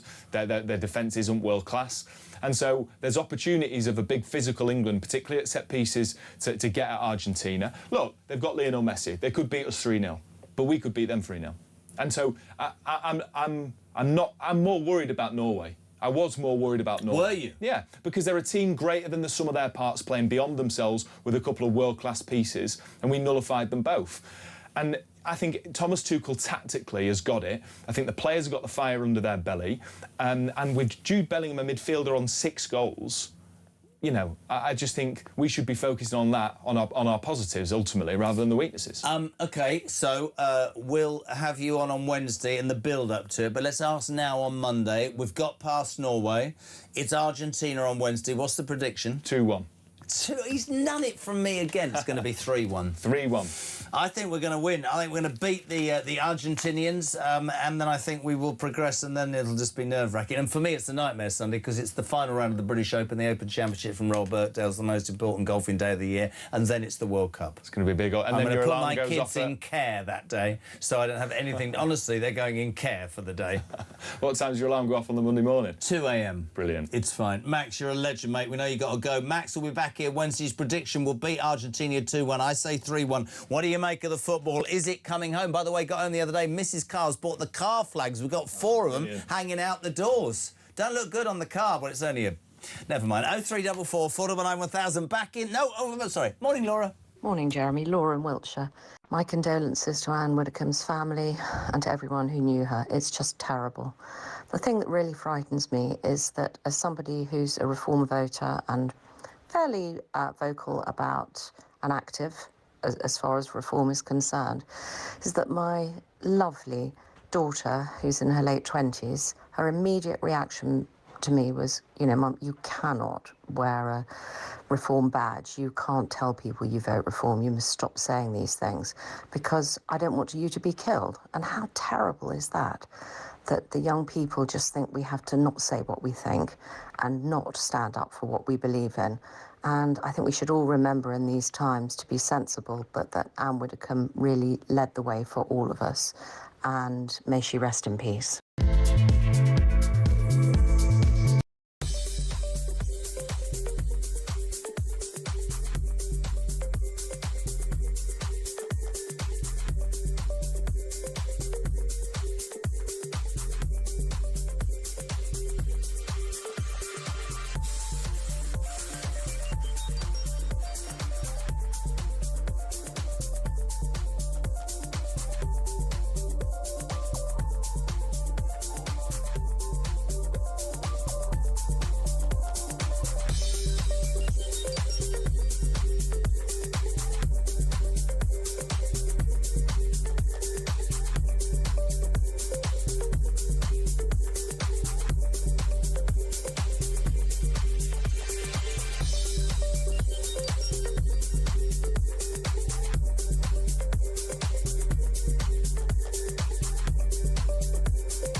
Labour, interestingly, saying they're considering an emergency law to deport that grooming gang leader. This is Shabir Ahmed, who served 14 years of his 22-year sentence for 30 child rape cases. He got less than 6 months. Basically, if you're going to be a child rapist, you know what, you may as well rape 40 instead of 1, because the sentence is basically the same. I mean, we're literally incentivising child sodding rapists.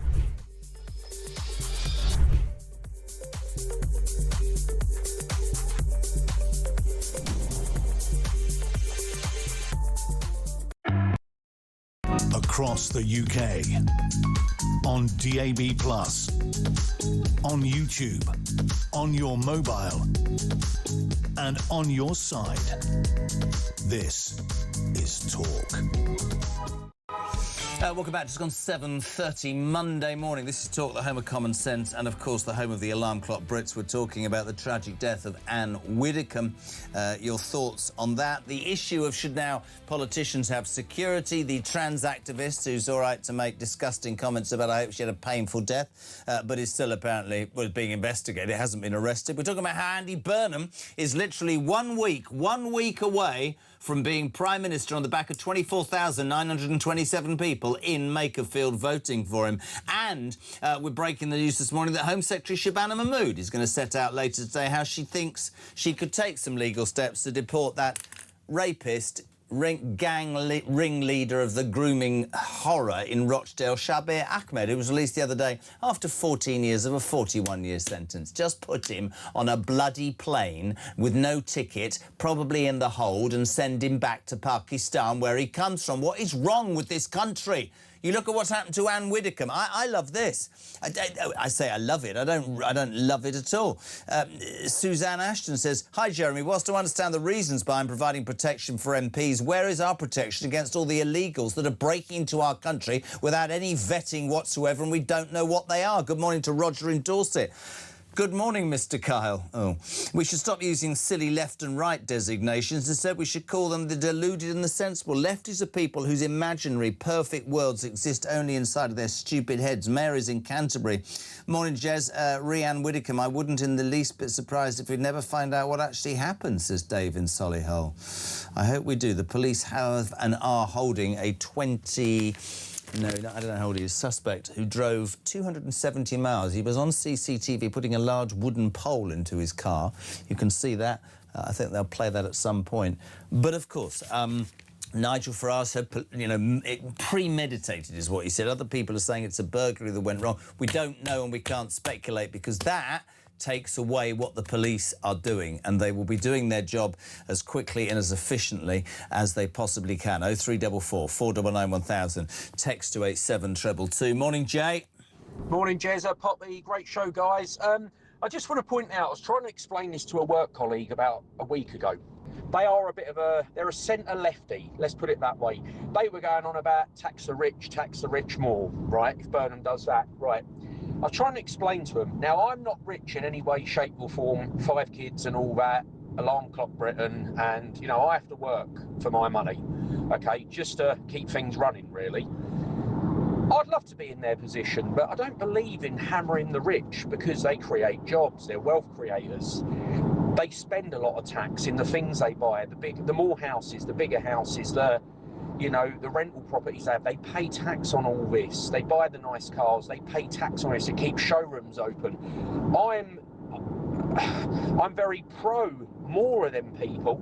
Success breeds success, in my opinion. It's not only success breeds success, it creates money, which builds businesses, which employs people, which pays tax, which filters down to the rest of the world, or country, as I should say. Right, just gone 7:34. A very good morning. The voice of sensible policing and other thoughts, the former Met Police Detective, Peter Blakeslee. Good morning, Pete. How are you? Good morning. Very well, thank you. We've talked for an hour and a half and we'll talk for days and days, the tragedy of Ann Widdecombe. What I'd like to talk to you about is what we should be thinking is going on. Obviously, there's a suspect in police custody. They're showing CCTV of 270 miles away, a big wooden pole into his car. But what we have to remember is, until somebody, whilst this is ongoing, you have to be really careful because they arrested a young man straight away, I believe, at the beginning, who was a local handyman and a father of one who was completely innocent, and that's good that we didn't do more. What's happening right now? What can you tell us that the police will be doing? And Rotherham, 270 miles, doesn't that sort of raise a couple of warning flags for you? Well, any vehicle that goes on a long journey on the roads of Britain will be captured many times on automatic number plate recognition cameras. And the police commonly use this if somebody's travelled a considerable distance, because, of course, it is irrefutable evidence. The cars are photographed, the number plates are clearly shown, and there's been a whole range of cases across the years where ANPR, to give it its shortened title, is used. Now, I'm sure the police will be investigating any such sightings of any suspect vehicle in regards to this case. But this morning, there's going to be a significant time, and that will be about 9 o'clock this morning, because by then, this 28-year-old man who's been in custody will have been detained for about 36 hours. And that is the limit under which the police can hold him, according to police authorities. So what they will then have to do is go to a magistrate and ask for an extension if they want to keep this arrested person in custody any longer. So at 9 o'clock, one of a number of things is going to happen. We'll either hear about the police going to the court for an extension. They may even release the suspect on bail, or I think that is less likely, bearing in mind they've said they're looking for nobody else, or possibly there might be charges. So they're the kind of things: detained longer, released or charged. And we should know all about that. Which of those options is being pursued at around 9 or 10 o'clock this morning. When you saw it, and you have to distance yourself from, you know, the political involvement, what Anne did, the person that she was, the friends that she had, the opposition that she faced. This is a 78-year-old woman, small lady, formidable but small in stature, attacked in her own home. And I wanted your response to something that's left me sick to the stomach today. There's an individual called Heather Herbert, born Scott Herbert, a trans activist, who made a post on Blue Sky, Pete, over the weekend saying that Widdecombe, I don't know what the hell he is, so I've no idea, had suffered an extremely painful death and hoped she was handcuffed to the bed as she screamed in agony. Peter Blexley, we jailed Lucy Connolly for 31 months and this piece of crap's still walking around. Well, I'm a firm believer in free speech, and that clearly revolting individual is clear to write whatever pious, spiteful, wicked, horrible things she or he wants on that social media platform. And I think we can all judge the character and the quality of that person by what they've written. That person, in my opinion, I haven't seen the message in its entirety, should not be arrested. We can all just absolutely see what an abominable piece of garbage they are. We can't be proponents of free speech and then throw our toys out the pram when somebody offends us. It is actually one of our rights that we can offend people, and I do that on a very regular basis. So Lucy Connolly is not an analogy then? For you, there should be no action? No, there's a distinct difference between what Lucy Connolly said, because in her very ill-judged tweet, agree with that. She encouraged people to, in her opinion, to go to migrant hotels and burn them down, which of course is very, very different. It was very unwise of her to say that. She then went for a walk, had a rethink, deleted that message. She obviously very quickly realised the error of her ways, but the punishment she received was utterly disproportionate. There was no way on earth that Lucy Connolly should have been sent to prison. There is a whole raft of other punishments that might have been very appropriate in that case. And besides, let's remember, Lucy Connolly felt that she'd been bullied into entering a guilty plea. So things might have been very, very different if she'd been properly, legally represented, and if she'd been in front of a sentencing judge or magistrate that took a far more lenient view. So with Heather Herbert, you don't want you don't want they in prison, but surely, you know, let's be honest, Blue Sky should ban her for life, shouldn't they? Social media should say, we don't want your disgusting rhetoric. Something should happen. You can't just get away with dancing on the grave of some poor old woman attacked in her own home. It's deeply offensive, what that person has written, deeply offensive to many people. But if we are going to be the proponents, the supporters and the campaigners for free speech, I'm a member of the Free Speech Union, and I suggest anybody who broadcasts, whether that's on mainstream broadcasting or on social media, considers joining that union, because so many people have been prosecuted unnecessarily and incorrectly.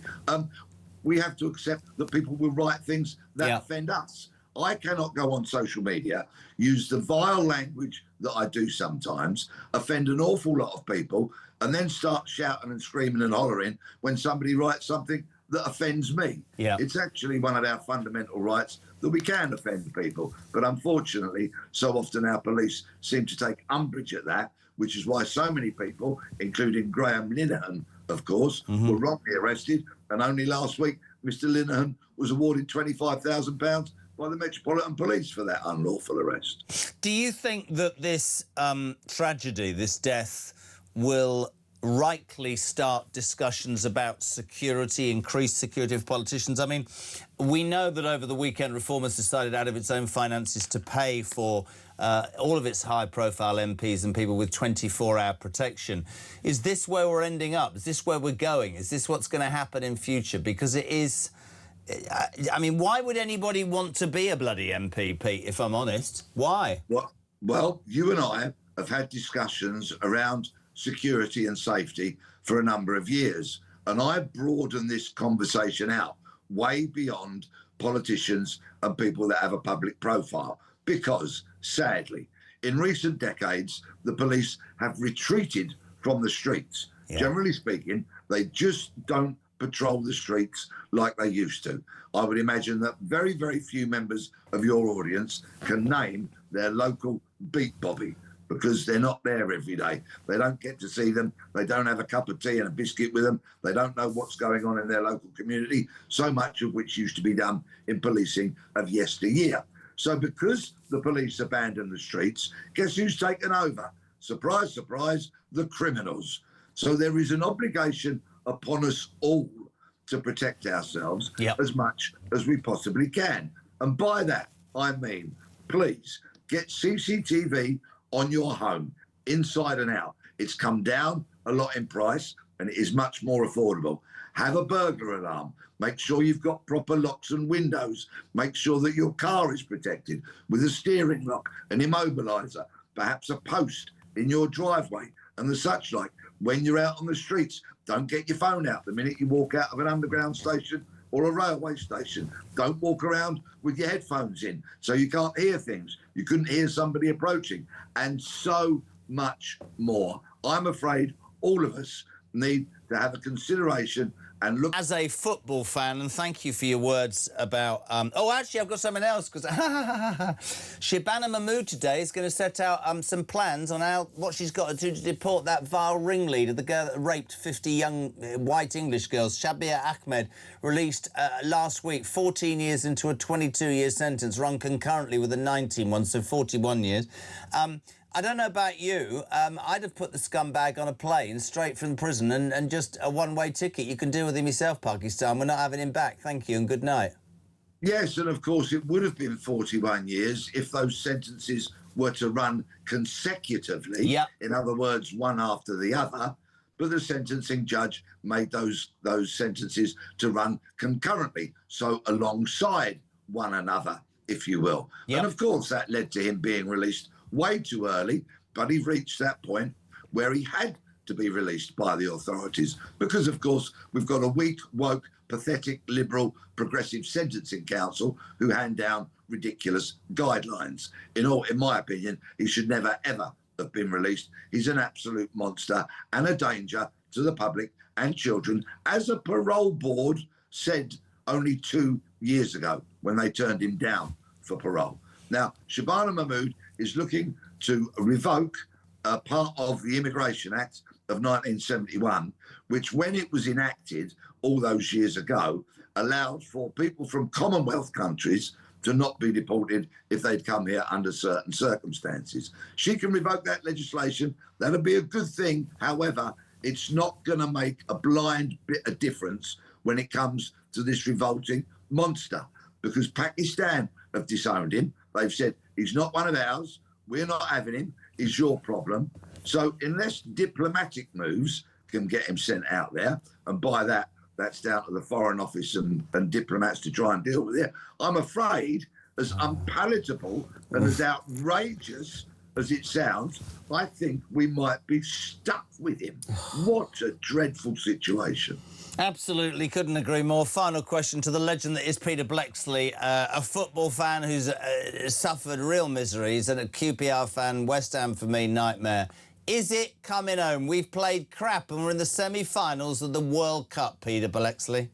As we speak, I can see my large toenails, both of which I've had painted with the Cross of St George. I had that done before the World Cup started because, of course, I'm a fervent England supporter. And in regards to our progress in the World Cup, I say simply this: it's coming home. Sorry, you've got nail varnish on your toes? Actually, it's gel, the pedicurist told me. And if you'd like to bear with me, I could actually put my foot on the desk and show you them. Let's have a look. Peter Bleksley's had his toes done. Who says that showbiz doesn't change an old copper? Go on then, let's see your toes. If you're watching on YouTube, get your leg over. Come on. Come on. Right, stand by. This may take a little bit of... This is Peter Bleksley's toe on national television. Hold on. See it? Get your leg up. good God, man. Oh, my God, I never thought I'd say... No, oh, God, no. And the legs are shaved. Who'd have thought the hard man of the copper one? You know, you've proven one thing, Blexley. You got your shorts on and your shirt above it. We love you, mate. Thank you so much indeed. Oh, dear. Your hard man image is gone forever. He paints his toenails with gel. Peter Blexley on Talk Breakfast. Morning, Malcolm. Morning, Jezza. Morning, Poppy. Malcolm down here in the southwest, down in Devon. It's a damn shame about Ann Widdecombe. She was a great politician. And again, like everybody, you didn't have to agree with her, but she said what she thought, which is more than what we got at the moment. Please don't say what they think everybody thinks, but nobody does actually think what they're thinking, so I don't know where they get their ideas from. Herbert, well, hopefully that bloke gets sacked. And I'm on the roads, driving on the roads at the moment before the invasion from the north starts, because all the kids are off now, aren't they? So, anyway, cheers, Jezza. Hopefully them bloody Northerners, when they come down here, won't start banging into the bloody sheep on all the horses on the moor. Cheers, bye-bye.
Across the UK, on DAB+, on YouTube, on your mobile, and on your side. This is Talk. Welcome back, 10 to 8. We're live across the UK. This is Talk Breakfast on the home of common sense and the home of the alarm clock. Brits 0344 499 1000. Next, we say a very good morning to former Special Labour Advisor Paul Richards. Paul, welcome to the Breakfast Show. How are you? Good morning. I'm just trying to get that image of Blexley's toes out of my head. It's not a nice one. It's very unpalatable, isn't it? It's not nice, is it? What concerned me, Paul, if I'm honest, was the rather in-depth discussion of it being gel. I know from Mrs. Kyle that that's a certain... It's not something that... But he seemed to know about it. And the legs were very shaven. It wasn't what I thought would be a hunking great ex-copper, sort of Sweeney Todd flying squad style. Do you know what I mean? I mean, I've worked with him many, many times. I've never really contemplated whether he shaves his legs or not. But, I mean, now the truth is out. We know now, don't we? So, that you know, that's another journalistic scoop for Talk. There you go. Paul, just very quickly, you have been involved with Talk a long time. I want to talk about Andy Burnham in a sec, but just your thoughts on Ann Widdecombe and this tragedy that seems to be unfolding, and we can't speculate, but just your thoughts briefly, my friend.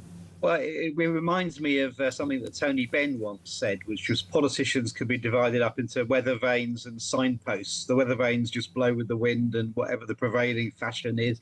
But the signposts are the people who just say what they think, regardless of popularity, and stick to their guns. And Ann Widdecombe was one of the latter, just somebody who said what she thought through conviction, driven by her Christian faith, her Catholic faith, and, you know, stuck out from the crowd as a result. So she's one of those people history will remember. When lots of MPs come and go, nobody will remember. Completely true and good words. Let's talk about Andy Burnham.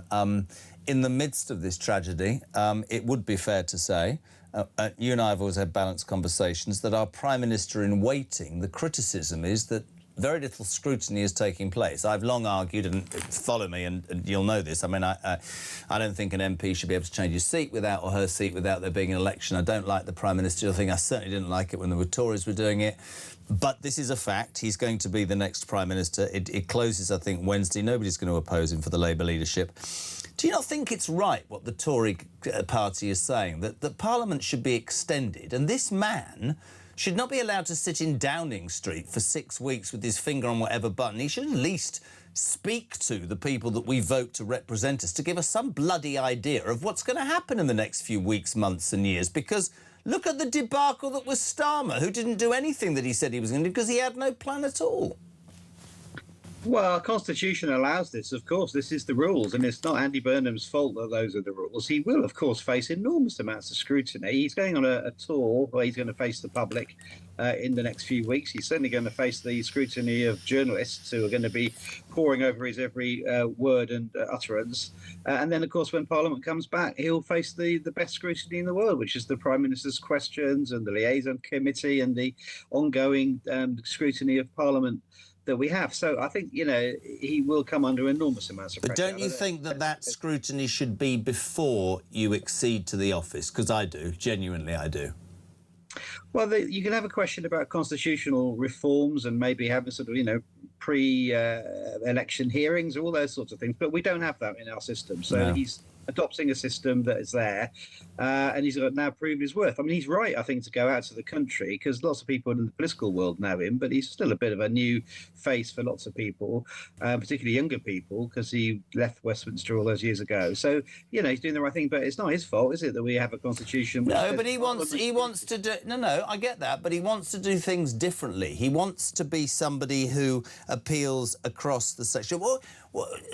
Just a couple of questions. What is it about Andy Burnham? Because you and I, if we're honest, know that in the end he'll just raise taxes. He's not going to be able to deal with the issues, the welfare imbalance, the huge problems with defence without raising money. And he can't do that whether he either cuts back through austerity, changes the welfare bill, which he won't do, or charges more tax. What is it about this man that has led the whole of the Labour Party to line up behind him? What is it about the man Andy Burnham, Paul?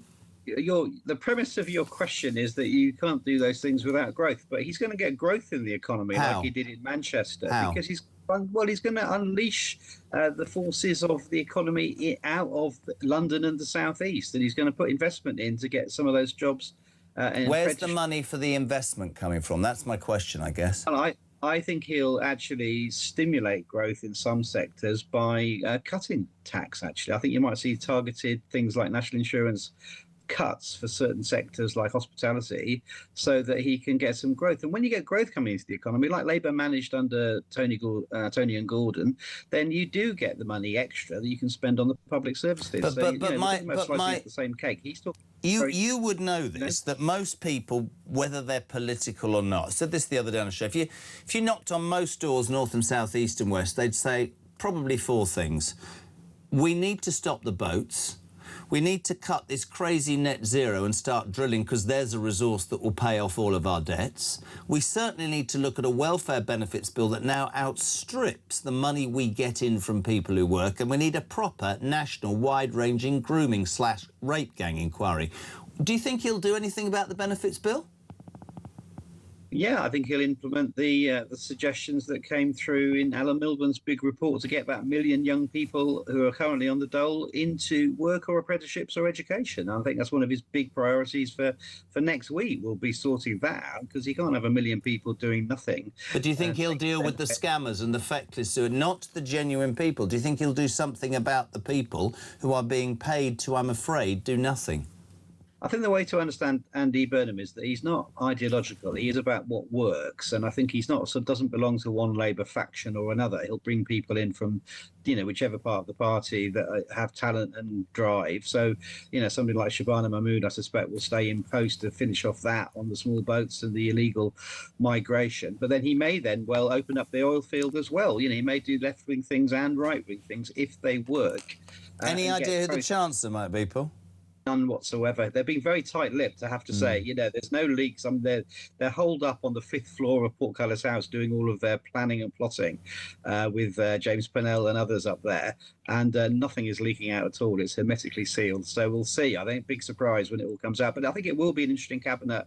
And alas, he is going to have to disappoint some folks. But I think there'll be some good talent coming through, and do the ministers as well. So it's a moment of inflection and change, and I think quite exciting moment where, we're going to win the World Cup, we're going to have a new Prime Minister, the sun is shining, there's a bit of optimism about it. When do you think the shine will come off Andy Burnham? Well, he's never going to be more popular or powerful than this week, is he? Before he has to take decisions. But it's he's good. He's a good politician, so he's going to have to work out who he's going to disappoint early, and then shore up his support with those that he can support. Can support him as well. But of course, politics is about who do you disappoint first, isn't it? Absolutely. And you think we've got 10 seconds? You think England will win the World Cup? Yeah. I think we can now. Honestly, come on, Paul. Come on, son. I think it's happening. It's happening. I really believe it. Good man. Thank you so much indeed. Paul Richards, former Labour Special Advisor. The news at 8 is next. We'll kick the next hour off, searching desperately for my piece of paper, with the legend that is Steve Baker. Back in 3.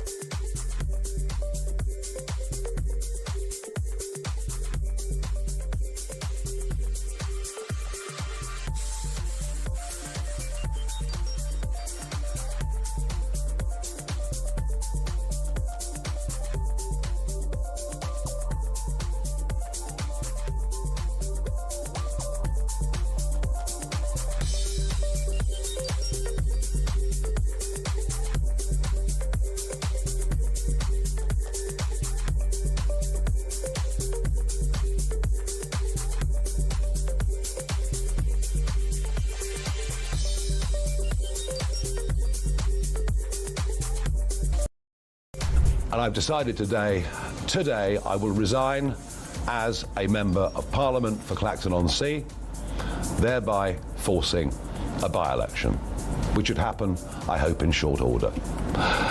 No, I've decided that the people of Clacton should be the judges of my actions. This will be a people versus the establishment by-election.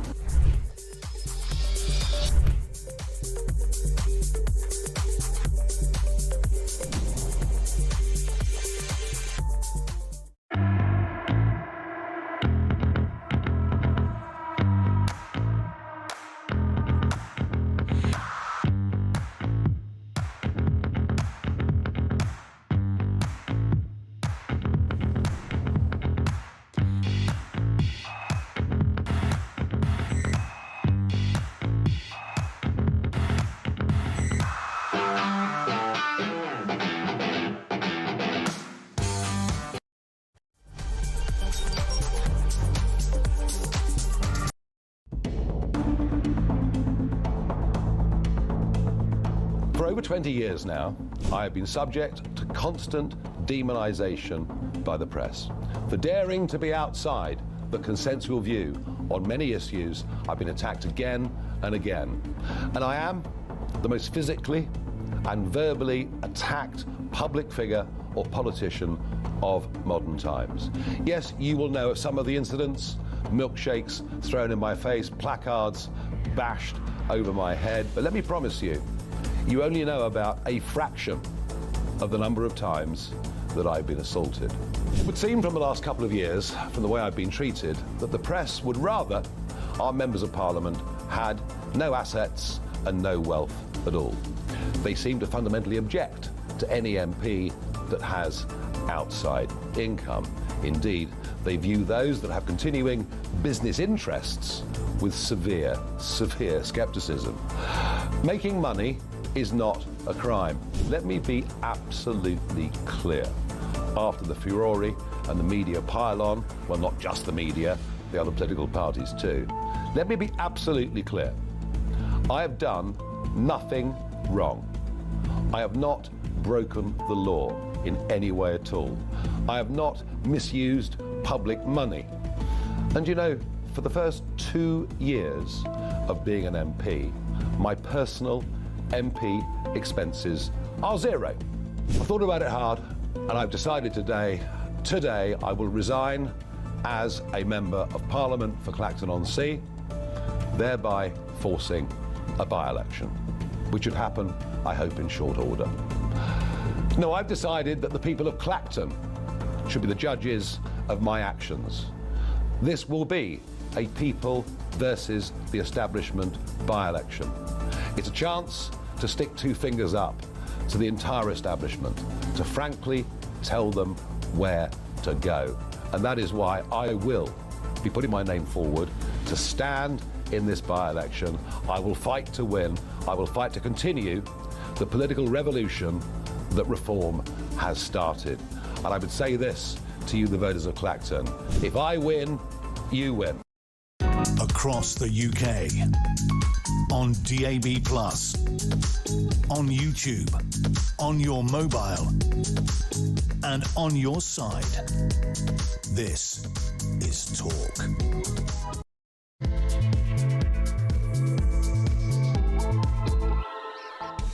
A very good morning to you. Just gone 8 o'clock. We're live across the United Kingdom on Talk Breakfast, the home, of course, of common sense and the home of alarm clock Brits. You're very welcome to give us your views on the day's news as ever, my friends. 0344 499 1000. Your text to 87222. Listen, the tragic death of Ann Widdecombe has and will continue to dominate the news. You will all know the story by now about how the just completely wonderful, opinionated, outspoken, dominant, formidable lady was attacked in her own home at 12:30, it seems, last Wednesday. The police, front page of The Sun, reporting this morning, Anne's suspect hours before murder seen leaving a property in Rotherham with a large wooden stick or implement.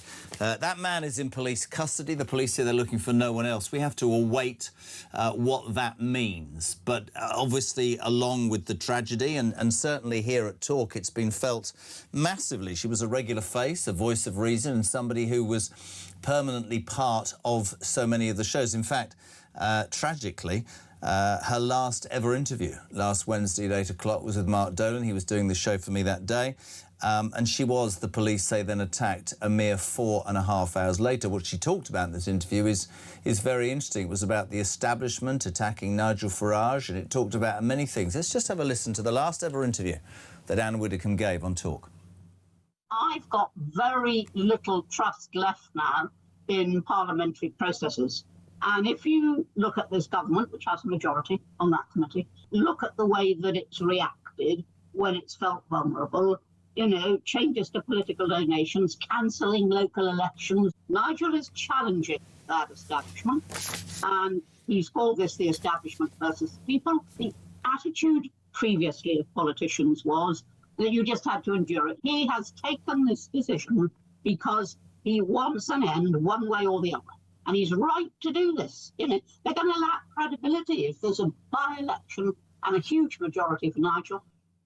I think in the days and weeks ahead, there'll be many debates. We'll obviously wait to find out legally what the truth is. There are now lots of discussions about the security of MPs in their entirety. Reform over the weekend out of its own funds are now providing 24-hour security for all their MPs. There's also a bill being passed in the Commons today, the government's flagship elections bill, which is going to attack the amount of donations that political parties are given. Now, if MPs need protecting, should the government be paying? Should individual parties pay? I also want to touch upon something that makes me sick to the stomach, and actually I find myself disagreeing with Peter Bleksley for probably the first time ever. Some ex-Labour candidate and university employees being investigated. This is a Heather Herbert. Born Scott Herbert, a trans activist, made a post on Blue Sky at the weekend saying that she hoped Widdecombe had suffered an extremely painful death and hoped that she was handcuffed to the bed as she screamed in agony. I think that's disgusting. I think that isn't and doesn't have any place in the land. Peter Bleksley looks at it differently, which many people were, which is we are a nation that depends on free speech, and free speech means that you should be able to handle and accept people saying dreadful things to your face. Otherwise, how can we have a society that works? I would point out that Lucy Connolly, to me, there's a two-tier thing going on here, right? I don't have to agree with control of speech, right? I am for free speech. But Lucy Connolly it wasn't appropriate what Lucy Connolly wrote in any which way. I thought it was misplaced. But she was jumped upon immediately for her criticisms and inflammatory language, if that's the right way of saying it, against the Muslim community. I agree with that. But she could have dealt with Lucy Connolly by sending her on some sort of awareness course or talking to her with local Muslim leaders about how hurtful her words were. No, she was banged up for 31 months. This piece of crap is under investigation. You can't say that about a 78-year-old woman bludgeoned to death in her own home and expect to get away with it, can you? What do you not make of that? 0344 499 1000, text to 87222. Steve, good morning. Hello, Jeremy. Steve from Derby. with all this stuff going on about Ann Widdecombe and with the 30 or 50 plus rapes that guy committed, isn't it time now that we turned over a new leaf and started to talk seriously again about the death penalty, to send a clear signal out to people that if this is what you do, this is what happens to you? Don't you think that it would honestly make people think twice about the crimes that they commit? Let's put that to the former Conservative government minister. First guest this hour, Steve Baker. Good morning. Good morning, Jeremy.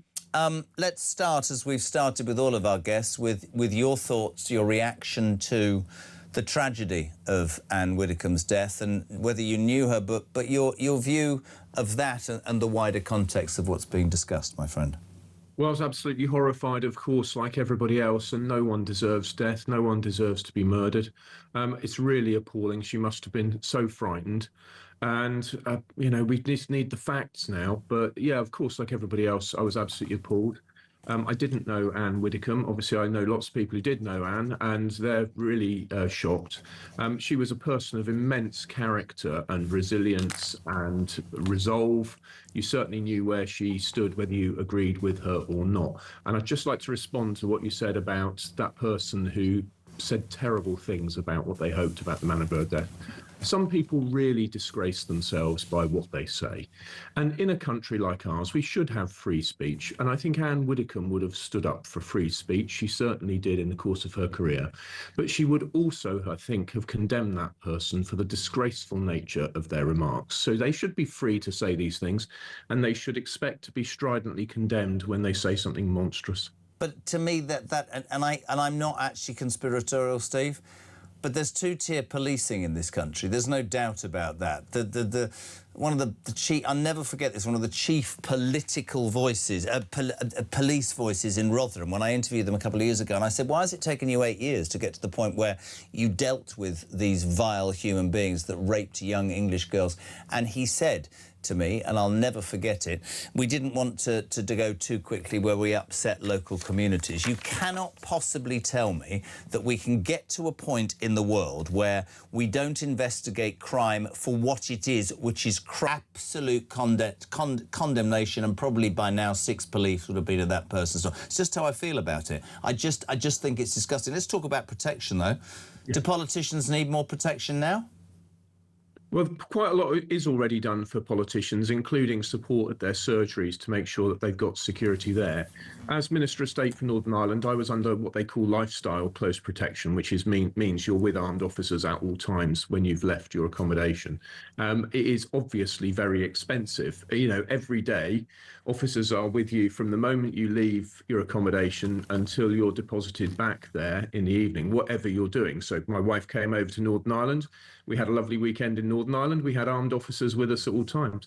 It is fabulously expensive to have an armoured vehicle, 2 police officers, 3 firearms, and additional officers when you go to higher risk places. And such very expensive measures need to be extremely carefully considered before they're applied. I certainly do not think that every member of Parliament needs lifestyle close protection. So what do you think of Reform today admitting that they're now paying for 24-hour security for their MPs and high-profile people because of their fear after what's happened to Ann?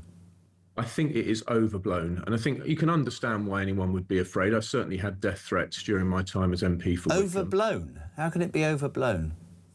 Well, because at the moment we think that the police are telling us that there's no reason to think there was a political motive behind the killing of Ann Widdecombe.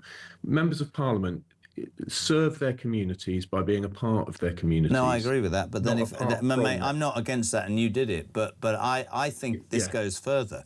I didn't even know until the weekend that Ann Widdecombe was the godmother of David Amos's, the late David Amos's eldest daughter. David Amos was stabbed to death whilst doing a surgery, as you say, integrating himself and being part of his local community. I literally can see a point where surgeries are online in the future, Steve. I really believe that. Well, of course, during COVID and other times we have done online surgeries. We offered plenty of people Zoom meetings if they preferred. The truth is most constituents can see members of Parliament staff. Now, of course, if they want to see their Member of Parliament, they can see their Member of Parliament. But most of the things which need to be done can be done by the MP's team. That's why they have a team. There's far too much casework for the individual MP to process all of it themselves. That would be an impossible task these days. But we just need to take stock here. Of course, as public people in an age like ours with so much hostility, we need to think very carefully about the protection that MPs have. But they do get protection at surgeries. We do have security. I mean, I still have the security that was installed at my home, which includes CCTV and lights and an upgraded alarm and so on. But to go to the stage of having constant security with you at all times is fabulously expensive. And it might be fabulously expensive, but if you think of Joe Cox and you think of David Amess and you think of Ann Widdecombe, is there not an argument that says that that money, I mean, who's going to want to be an MP? I mean, let's talk about Farage. You might have a different view to some people. I don't really have a view on it. It's safe to say I know for a fact that Nigel Farage has had more death threats, more disgusting threats than probably any politician in history, and yet the Labour Party refused to give him protection. He's the leader of a political party. Whether you agree with reform or not, I don't agree with many things of many political parties, but shouldn't Nigel Farage? I mean, there's a bill going through Parliament today, the government's flagship election bill, which is going to say we'll stop donations. How would reform then fund the security of Nigel Farage unless they take donations? Because let's be honest, the government turned that down for him. I don't know. I think there's a whole debate going to happen. There is absolutely a need for a huge debate about this, and there's several things to unpack there. The first thing is taxpayers' money. If things were the other way round and the government announced that all members of Parliament were to have lifestyle close protection and an armoured vehicle at all times, the cost of that would be many millions of pounds, and there would be outrage the other way. Equally, if Nigel Farage feels that he needs security protection when he's out amongst crowds, and that has to be paid for, there is a debate whether he should get that at taxpayer expense. A separate issue is what Labour are doing to cap donations. It's plainly an attack on reform and on the Conservative Party to cap donations. I expect Andy Burnham will go for proportional representation. They've already gone for votes for 16-year-olds. These are all partisan attacks on our political system, and they should be opposed, they should be condemned.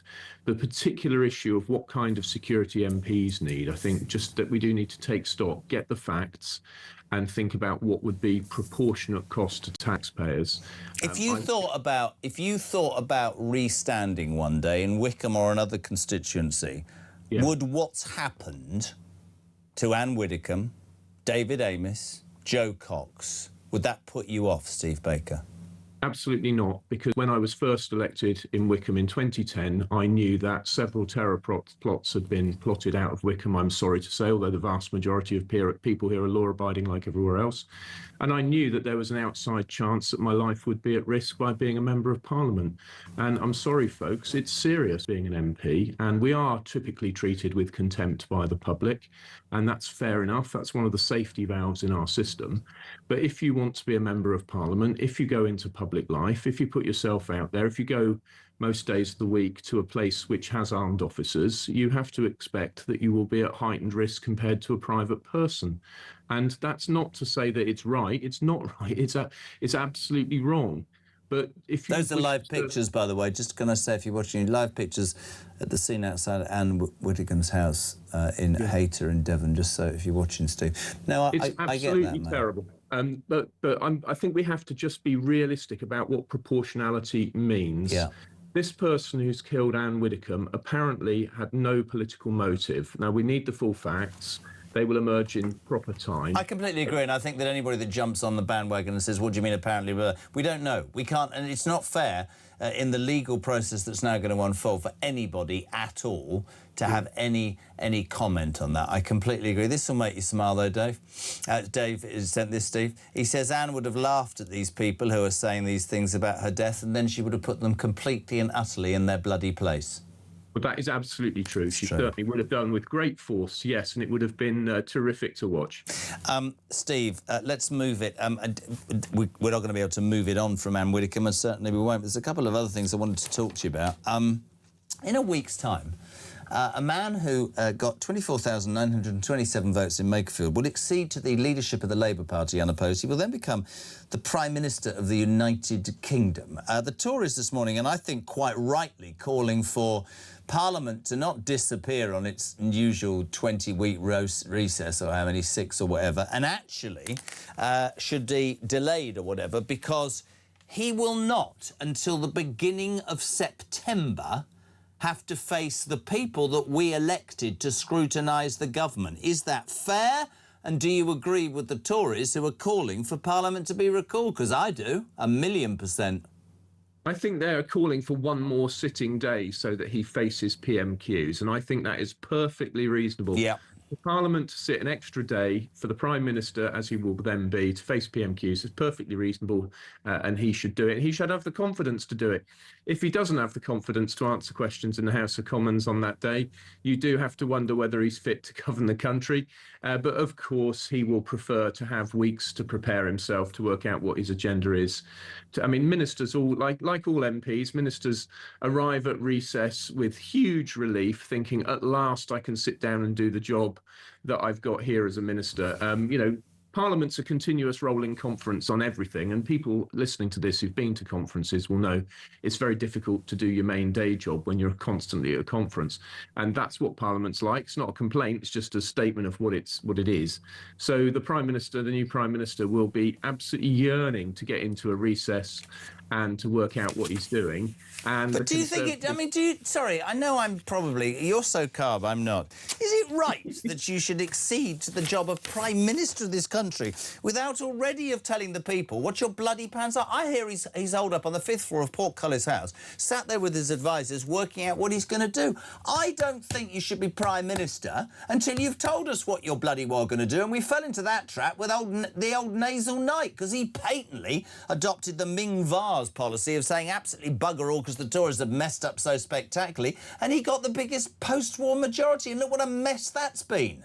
Look, I'm going to let you into a little secret, Jeremy, you and your listeners. In the event that the Tory party demands my return and I'm re-elected in a hugely significant by-election and triumphantly take over the leadership of the Conservative Party, I can assure you that not only will I work out what I'm doing before I take office, I will also tell people. But I would, in that circumstance, like to have a little bit of time to work out what I'm doing. I don't really blame Andy Burnham for taking a time out. I'm trying not to be partisan, but I do think it's perfectly reasonable. But I want to know, well, I don't know whether that's an exclusive, whether you're standing again or you're challenging Kemi Badenoch, we'll see. But I just, the thing is, I think I have a right, because my Prime Minister is about to accede to the job, and I didn't even vote for him. I voted for, I mean, I would never, but people who voted Labour voted for Keir Starmer and the manifesto. I think it's wrong. I'm not saying people are saying, well, that's the system. And I know it's difficult for the Tories because they change leader and Prime Minister more times than most people change their underwear. I don't know.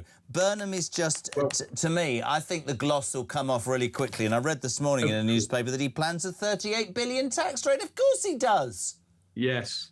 Labour will do terrible things. That's in their DNA. They will raise taxes, they will increase spending, and they will do things to try and entrench their position in our institutions. We've already talked about, I mentioned PR, we've talked about votes for 16-year-olds and so on, and capping donations. That they will do these things to entrench their position politically. They'll do it shamelessly. They'll claim the moral high ground as they do it. This is what they do, and they'll claim the moral high ground as they take more money off people. And this is why we should have a general election, of course. As soon as a Labour government is in, I want a general election to get them out. And unfortunately, every generation needs to touch the hot stove, doesn't it, and have a little taste of a socialist government. What we really need is a robust, strong, confident government of the centre-right. How long, in your experienced opinion, Steve, will it be till the shine comes off eyebrow man, as I now call him? The shine will come off him very quickly after he starts actually doing things and disappointing people. Your previous guest said, politics is about who you disappoint first. It'll be September when he comes back and actually must make announcements, and then people will be disappointed. So are you being called by the Tories to run a by-election, and are you going to challenge Kemi Badenoch? Absolutely not. No, that was a joke. I will not be doing that. I think what happened with Andy Burnham was like something out of a movie. You couldn't make it up. It won't be repeated. And I do not really... Conservative government minister, thank you very much indeed. 8:22, let's cross live to Westminster. In the morning sunshine, and probably it's blowing. Shadow Home Secretary, delighted to say a very good morning to Chris Philp. Chris, good morning. Good morning to you. Obviously, the way to start, because this story will dominate the news for weeks ahead, and so it should, the tragic death of Ann Widdecombe. Ironically, the last interview she ever gave was on this show last Wednesday at 8 o'clock in the morning. We believe, from what we know, Chris, she was then attacked and murdered about 4.5 hours later. She was a regular on this station, and we're all, you know, beyond shocked, as the country is, by the callous murder of a formidable but diminutive 78-year-old woman. The police this morning, you can see it on the Sun, suspect hours before murder, drove 270 miles. Nigel Farage says it's premeditated. What we're saying is we have to wait for the police. That is absolutely nailed on. What are your thoughts on this tragedy and how it's unfolded? What's it done to you personally, Chris? Well, I mean, first of all, we should just extend our sympathies to Ann Widdecombe's friends and family, who are going to be distraught at the loss they've suffered. Every murder is a tragedy, and her friends and family will be devastated today as they try and come to terms with losing her. She was a redoubtable figure who always stood up for what she believed in, whether or not she thought it was going to be popular. She always spoke her mind, I think, in a way that, whether you agreed with her or not, and I often did agree with her, but whether you agreed with her or not, I think people found her honesty and directness very refreshing. So I think we really have suffered a terrible loss with her awful murder.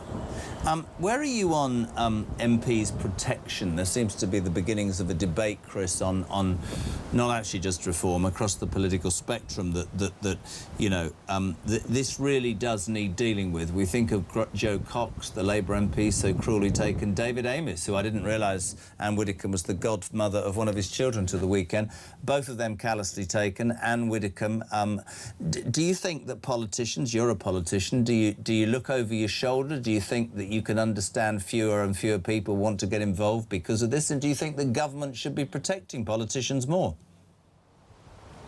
Yeah, well, of course, we don't know in relation to Ann's case exactly what happened, and as the police said, we shouldn't speculate until we do know. But on the wider point you're raising, I think we do live in increasingly polarised times where people get quite angry, some people, and we have seen those two terrible murders you mentioned in the time I've been in Parliament, which is 11 years now. I've seen two colleagues, Joe Cox and David Amess, murdered. I think in both cases in their own constituencies. I think in both cases at or close to a constituency surgery. So I think it is always at the back of your mind. The view, I mean, I'm just speaking personally, the view I've always personally taken is that I don't want to let fear change the way that I go about doing my job. I was elected to represent my constituents, to try and do what I think is right in the public interest. I know not everyone is always going to agree with me, but that's fine.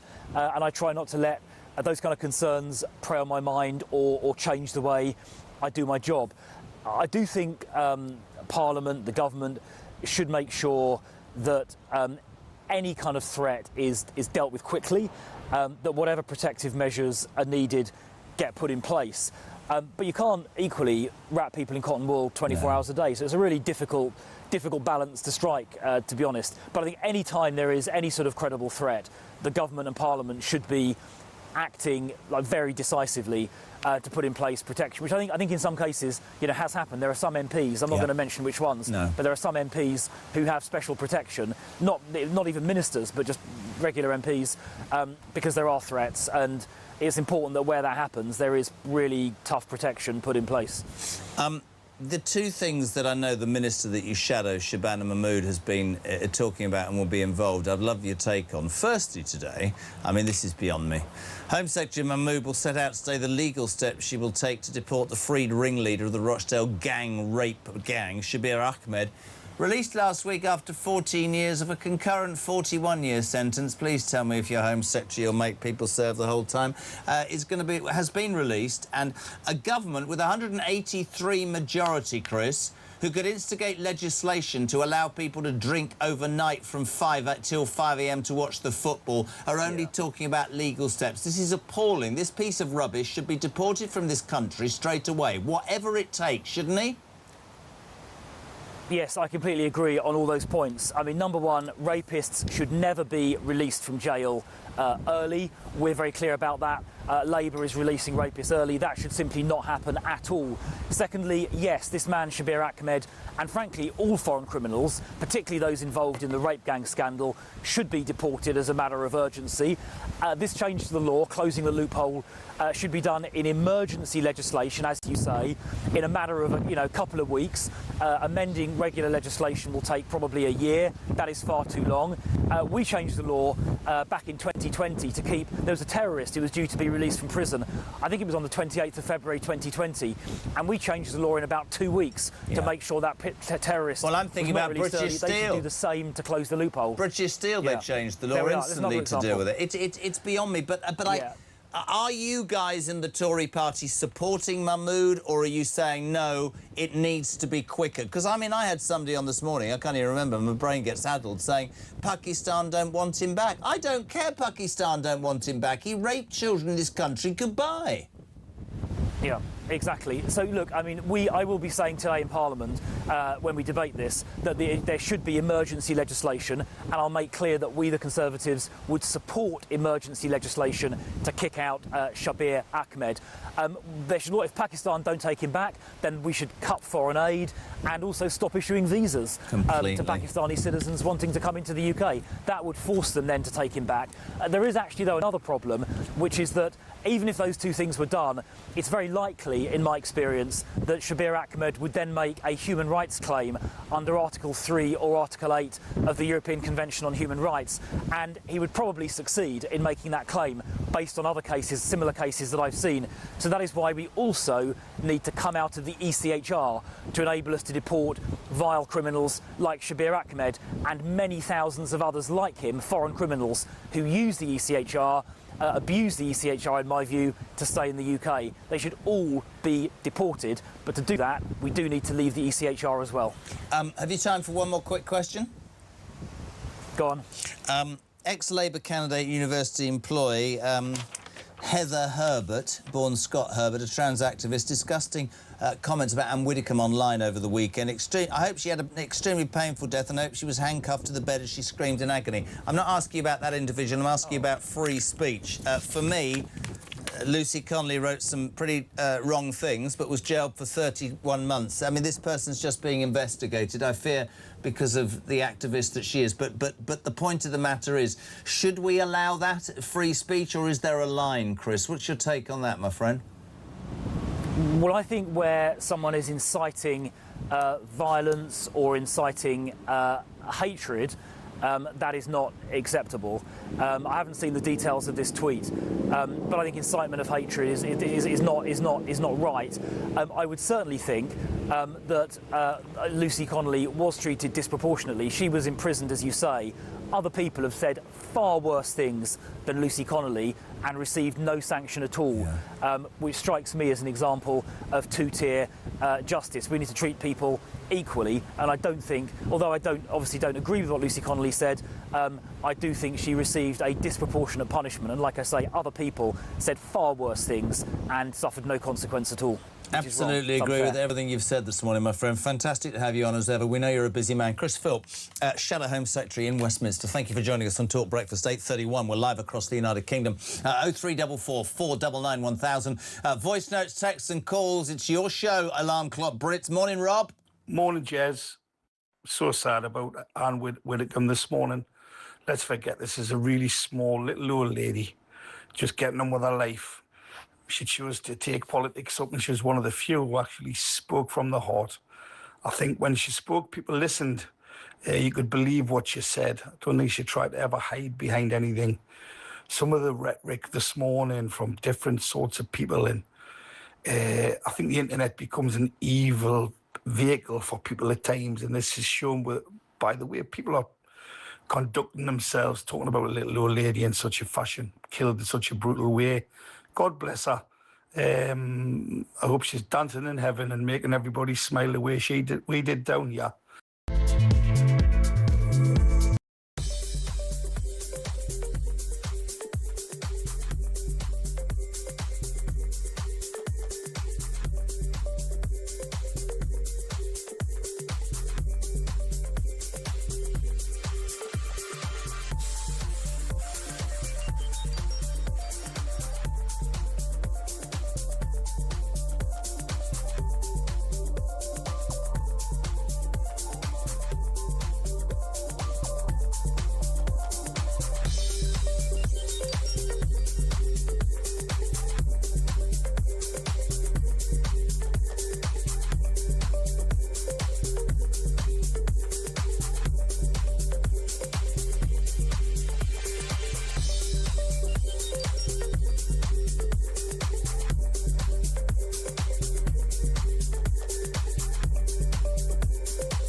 Thought about it hard, and I've decided today I will resign as a Member of Parliament for Clacton-on-Sea, thereby forcing a by-election. Count Binface apparently is now 5-1. Brilliant. You know, so look, I mean, you know, if I were being flippant, I'd say Count Binface's campaign is now well and truly up and running, and Reform are struggling to put a lid on it. Let me be absolutely clear. I have done nothing wrong.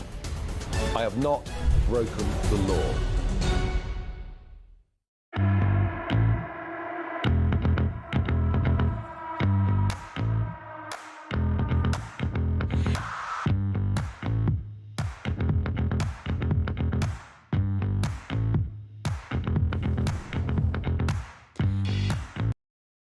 Across the UK, on DAB+, on YouTube, on your mobile, and on your side.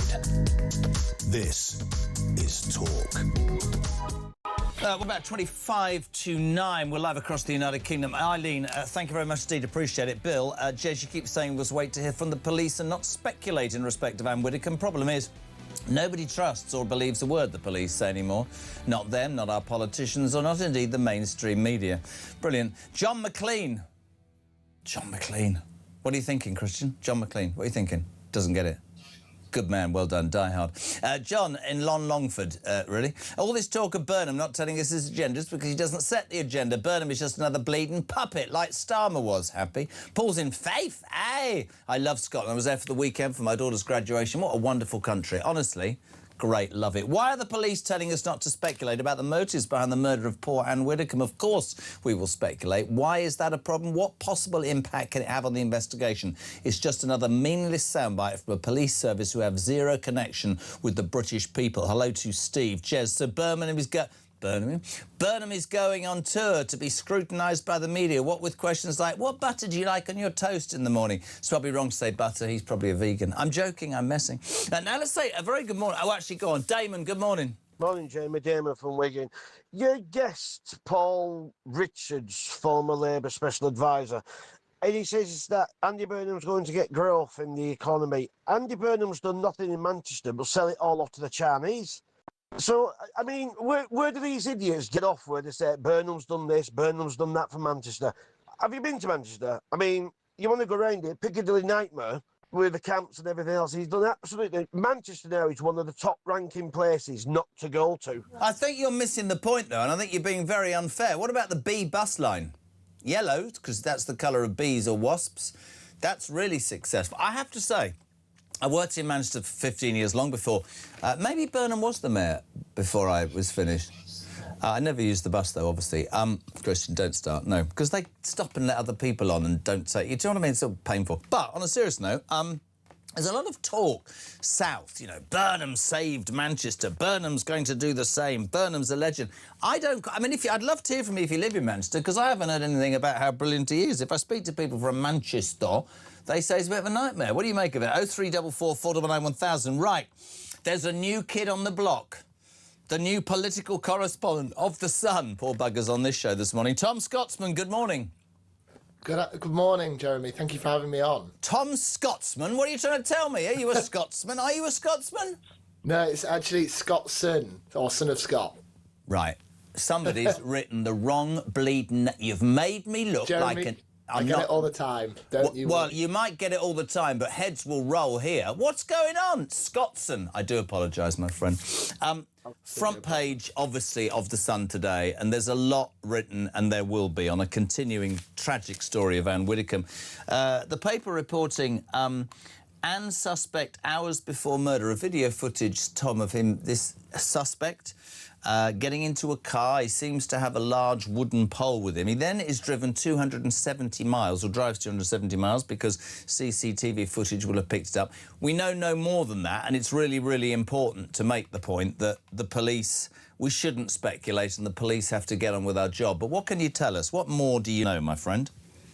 Well, yeah, I mean, it's a really quite shocking revelation, as you're saying, Jeremy, that this person, that the suspect, has travelled for so long. But I think one of the really extraordinary revelations, which the Sun also revealed, was that Ann Widdecombe's home was actually shown on national television just 5 days before she was killed. So this was on TV channel Quest. This was on Celebrity Yorkshire Auction House.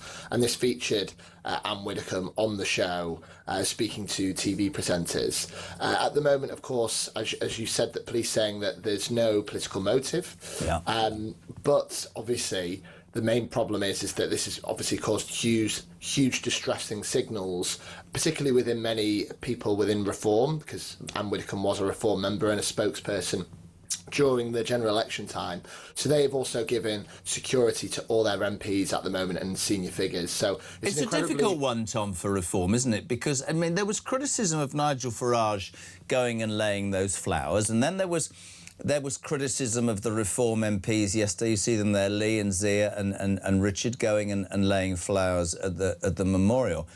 But that, to me, and I'm not sticking up for them blindly, but if they hadn't gone and shown respect to a member of their party, as the Labour Party did with Joe Cox and the Conservative Party rightly did with David Amess, then they would have been slagged off for that. And so I think, I think it's really...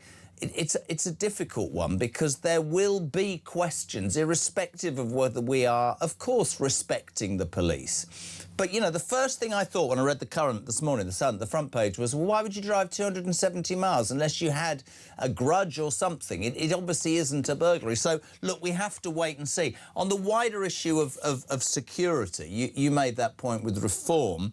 They're now providing 24-hour security. They're not going to be able to afford that. And here's the irony, because today in the Commons, the government's sort of flagship elections bill returns, and that's saying, which is also tied all into the Nigel thing, donations to parties should be minimised, right? There should be a ceiling, which will apply to all parties. Obviously, at the moment, the scrutiny is on Nigel over that 5 million, but plenty of parties have taken donations for a long, long time. I can't see political parties being able to afford the protection for their MPs. Do you think the government will have to fund that in future? As you say, Jeremy, the security for MPs is incredibly expensive. I mean, the only one that I can remember doing it in the last 10 years is Farage. I mean, first meeting him, I think, more than 10 years ago, he still had 2-3 people in his entourage still protecting him. And this is when he was, you know, of course, not a candidate to be Prime Minister. This is when he was outside of Parliament. Yeah, it's a really interesting question, because if, therefore, there's going to be a cap on donations to parties, then Parliament has got to do it. But as what we've seen so far is that Parliament has been unwilling to bring in and step in for security for Nigel Farage, and of course those bills aren't cheap. So this is going to be a difficult question to answer. But also as well, which is quite interesting, our final point on this is that Burnham has also been interested in taking caps on political donations. So it'll be interesting to see whether he will stick his foot in it today. I very much doubt it, because he's about to take office next week. You're not going to try and tell me on day one of being on this show that you actually believe that Andy Burnham's going to give us anything more than that chiselled look and up north at number. I honestly, I mean, you touch upon the thing. This infuriates me. Obviously, we've got and would continue to talk about dear late Ann Widdecombe, but the next Prime Minister, Tom, of this country has had absolutely zero scrutiny and will walk into Downing Street next week, potentially, by the way, not to even address MPs for about 6 or 7 weeks. I think that is unbelievably wrong. Unbelievably wrong. Yeah, I mean, it was incredibly frustrating because Manchester, or South Manchester, my hometown, so he had been my mayor when I lived up there. Yeah, he was very much liked by the people around him and people of Manchester, but that was a lot of it because he didn't really take a huge amount of scrutiny. I think there's been a little bit of coverage on that. But yeah, as you said, Jeremy, I went up there for his press conference 2 weeks ago. He was trying to set out his grand strategy and takes no questions from the media. And again, that if Labour MPs and Burnham is so confident in what he's setting out and it's the right one and a different term from Keir Starmer, then he should be open to taking more questions from the press. And I hope we see a change of course. But again, who knows? Do you know what? Brilliant. I completely agree with you. I mean, people in Manchester would... I mean, apart from the... Have you been on a bee bus? I've actually never been on a bee bus, no. I've been on the Metrolink, which is very expensive for what you get, but a bee bus, no.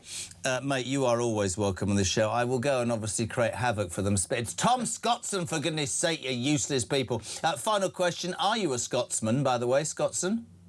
I think I look back at a bit of family history. I think I've got a quarter Scottish blood or something like that. But so the question is your team, is it coming home? Are we going to win the World Cup? Oh, 100%. As I've been saying, I have no confidence in the England squad, but I have full confidence in Harry Kane, so I have full confidence in England.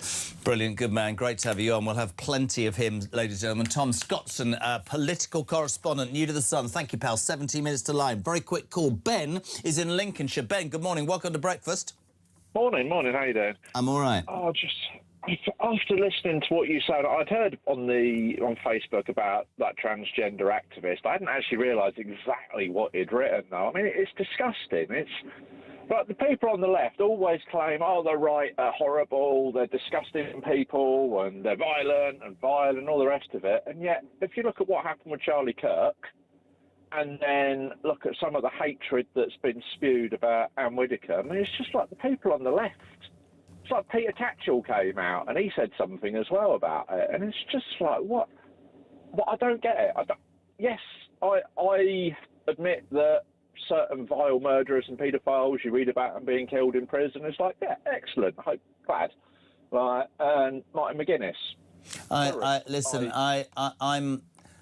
People get obsessed with, are you right, are you left? My view is very, very simple. Of course we should have free speech. Where I differ with Peter Blexley is I don't like the same I want the same treatment. If you write something wrong, that has to be decided. You cannot jail Lucy Connolly and just be investigated. And listen, if it gets me rubbish, I'll deal with it.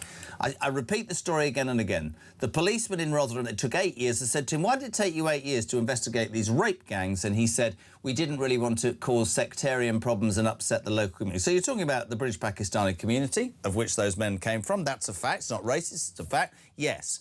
So in this instance, right, Lucy Connolly made some really wrong comments about the Muslim community. I wouldn't stand by any of those comments. She deleted it. She should have been punished, maybe with some time spent with the local community's understanding. But this trans activist says, I hope she was handcuffed to the bed and died in agony, and is just being... Trans activist, and what some of these people have posted about Ann Widdecombe is disgusting. It's absolutely disgusting. But no, they shouldn't go to prison for it. Lose their jobs and be kicked out of their jobs and the whole lot, I think that's absolutely fine, because why would you want to employ somebody who's got the morals of a sewer rat?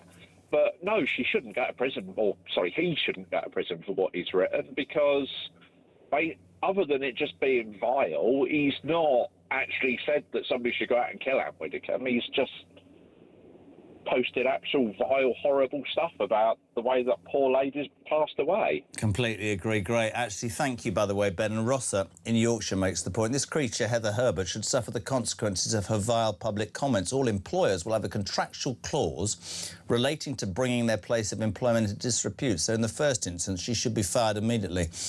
Rosser says, may we pray for the beautiful soul of the dear late Ann Widdecombe. Rest in peace. Talk Breakfast, back in 3.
across the UK. On DAB+, on YouTube, on your mobile, and on your side. This is Talk. Welcome back, 12 minutes to 9. There's only one person I'd love to speak to about all of the stuff that's going on right now. Former political editor of The Sun as well, the legend that is Trevor Kavanagh. Trevor, good morning.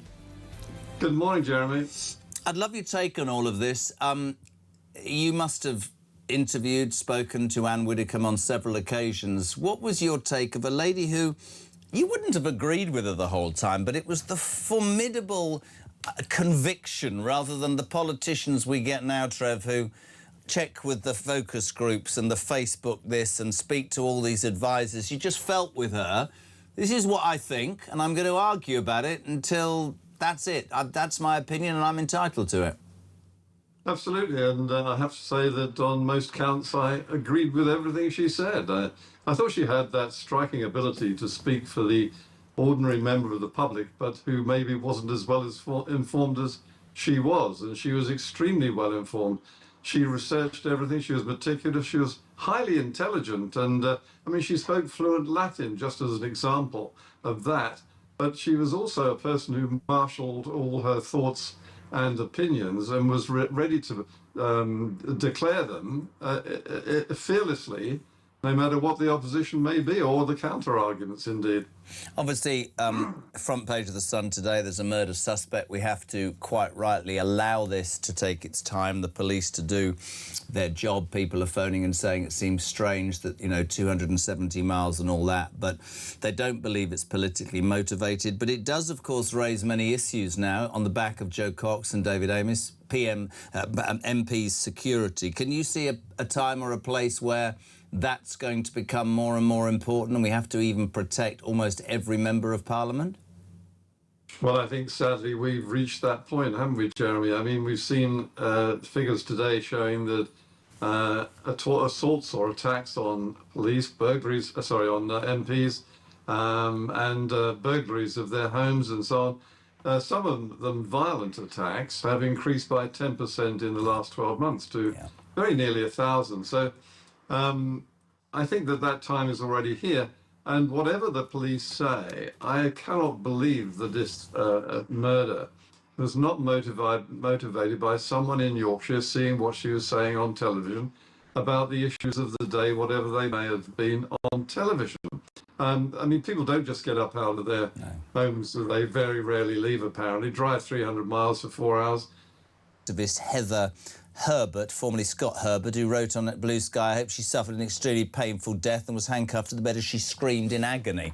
I said, you know, what's the difference between Lucy Connolly and that? I would say that he said Lucy Connolly was inciting violence. I don't condone, no way, neither did Pete, what Lucy Connolly did. But this is another example of lack of consistency, isn't it? This person's just being investigated. Lucy Connolly would have been in court by now. Yes, I mean, Lucy Connolly's case was a total aberration of justice as we used to know it, and she should never have been put behind bars and probably never arrested either. Frankly, I'm a great advocate of free speech, even when it's free speech that is wounding and unpleasant and unwelcome. I mean, that's the whole point. That's the acid test of free speech. It's the ability to express an opinion which might not be acceptable or palatable to somebody else. If you can't do that, then it isn't free speech. So once you start to put sort of restrictions and shackles on what is free and what is not, it ceases to be free. Let me also move from the Ann Widdecombe story to the other news story that's dominating, Trev, this morning, and that's the fact, and you've done this for a long, long time, a man in his late 40s or maybe early 50s, in 7 days, on the backing of 24,927 people in Makerfield, will accede to the most powerful job in the land, which is that of Prime Minister Andy Burnham. Nothing to do with him, that's what's happened, it's news cycles work as they do, has had absolutely no scrutiny and will enter the Commons as the leader of Labour and the Prime Minister and won't have to speak to MPs until the beginning of September. Do you agree with the Tory party, you say? We need to extend Parliament so he has to do one Prime Minister's question time and face the opening and explain something about what he's going to do? Yes, I think we've got an impression of a brand new Prime Minister coming up who simply took the job because he wanted it, not because anyone said he should have it. And he's on the run already. And that's a terrible picture which will live with him if he doesn't actually present himself to the public and to the media and answer some questions about himself and what he intends to do with this new, rather strangely acquired power. I think that's the essence again of democracy. If you don't say what you're going to do as a prime minister, who suddenly appeared as a prime minister, I mean, what are we going to do with him when he's actually in the job in a few months' time, after a long summer recess, imposing his view on how Britain should be run in a very unpopular way, I suspect. The Labour Party is saying, oh, he's going on a tour, and I'm saying, no, well, that's afterwards. He has to be scrutinised. You vote in a general election. I had somebody earlier who said they reckon that the Labour Party extended this, knowing he wouldn't be, tested or challenged, so that they can get away with him being installed and off he's got 6 or 7 weeks. My view, maybe naively, is you should know what your team is, you should know what your views are, you should know what you're going to do if you go for the job in the first place. This isn't a beauty pageant. We need a Prime Minister that does what he says he's going to do, but we don't even know what he's going to say. Exactly. I think this is the problem that we had with Keir Starmer, and we're probably got already with the new incoming Prime Minister. I mean, he did actually make it clear, or his people made it clear, that what they wanted when he finally became Prime Minister by accolade, that he wanted until the party conference season in September, before he actually had to start showing the country what he intended to do with it. Well, that just is not tolerable. And I think that this, as I say, will come back to haunt him in the days, months, and maybe years ahead, when he is put to the stake on the issues that he's suddenly sticking to the public. How long, Trev, do you think it will be, in your experience, before the shine comes off Andy Burnham? Well, I think that for some it's come off already, but I think the acid test, again, will be when he does announce his policies, and that will be the budget, presumably in October, when we'll see all sorts of enormous taxes. Something like £38 billion is the figure that's being quoted of how much taxes will rise on top of the highest taxes we've had in modern recent history. Any idea, final question, who the Chancellor will be? Well, I think he's still toying with Ed Miliband, but I'd be very, very surprised if he goes ahead with that. I think it would put a cloud over his premiership from day one. Really interesting and great to get your take on everything as ever, my friend. Thank you so much indeed. Former political editor of The Sun, the legend that is Trevor Cavan. Almost 9 o'clock. We're live across the UK. 0344 499 1000 in the next hour. Harry Redknapp is on the show because guess what, my friends? It's coming. Go to the news. Forget it.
we've got some breaking news that has just come in. talkSPORT have announced a brand new partnership in a developing story. We hear they've created So Good Lager right in time for football's big summer. Just in, we're hearing that So Good Lager will be pouring pints across all O'Neill's pubs and some of the best sports pubs across the UK. With the big kickoff just around the corner, you can find out where to get your hands on a fresh pint of So Good Lager at talksport.com/lager.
Across the UK, on DAB+, on YouTube, on your mobile, and on your side. This is Talk.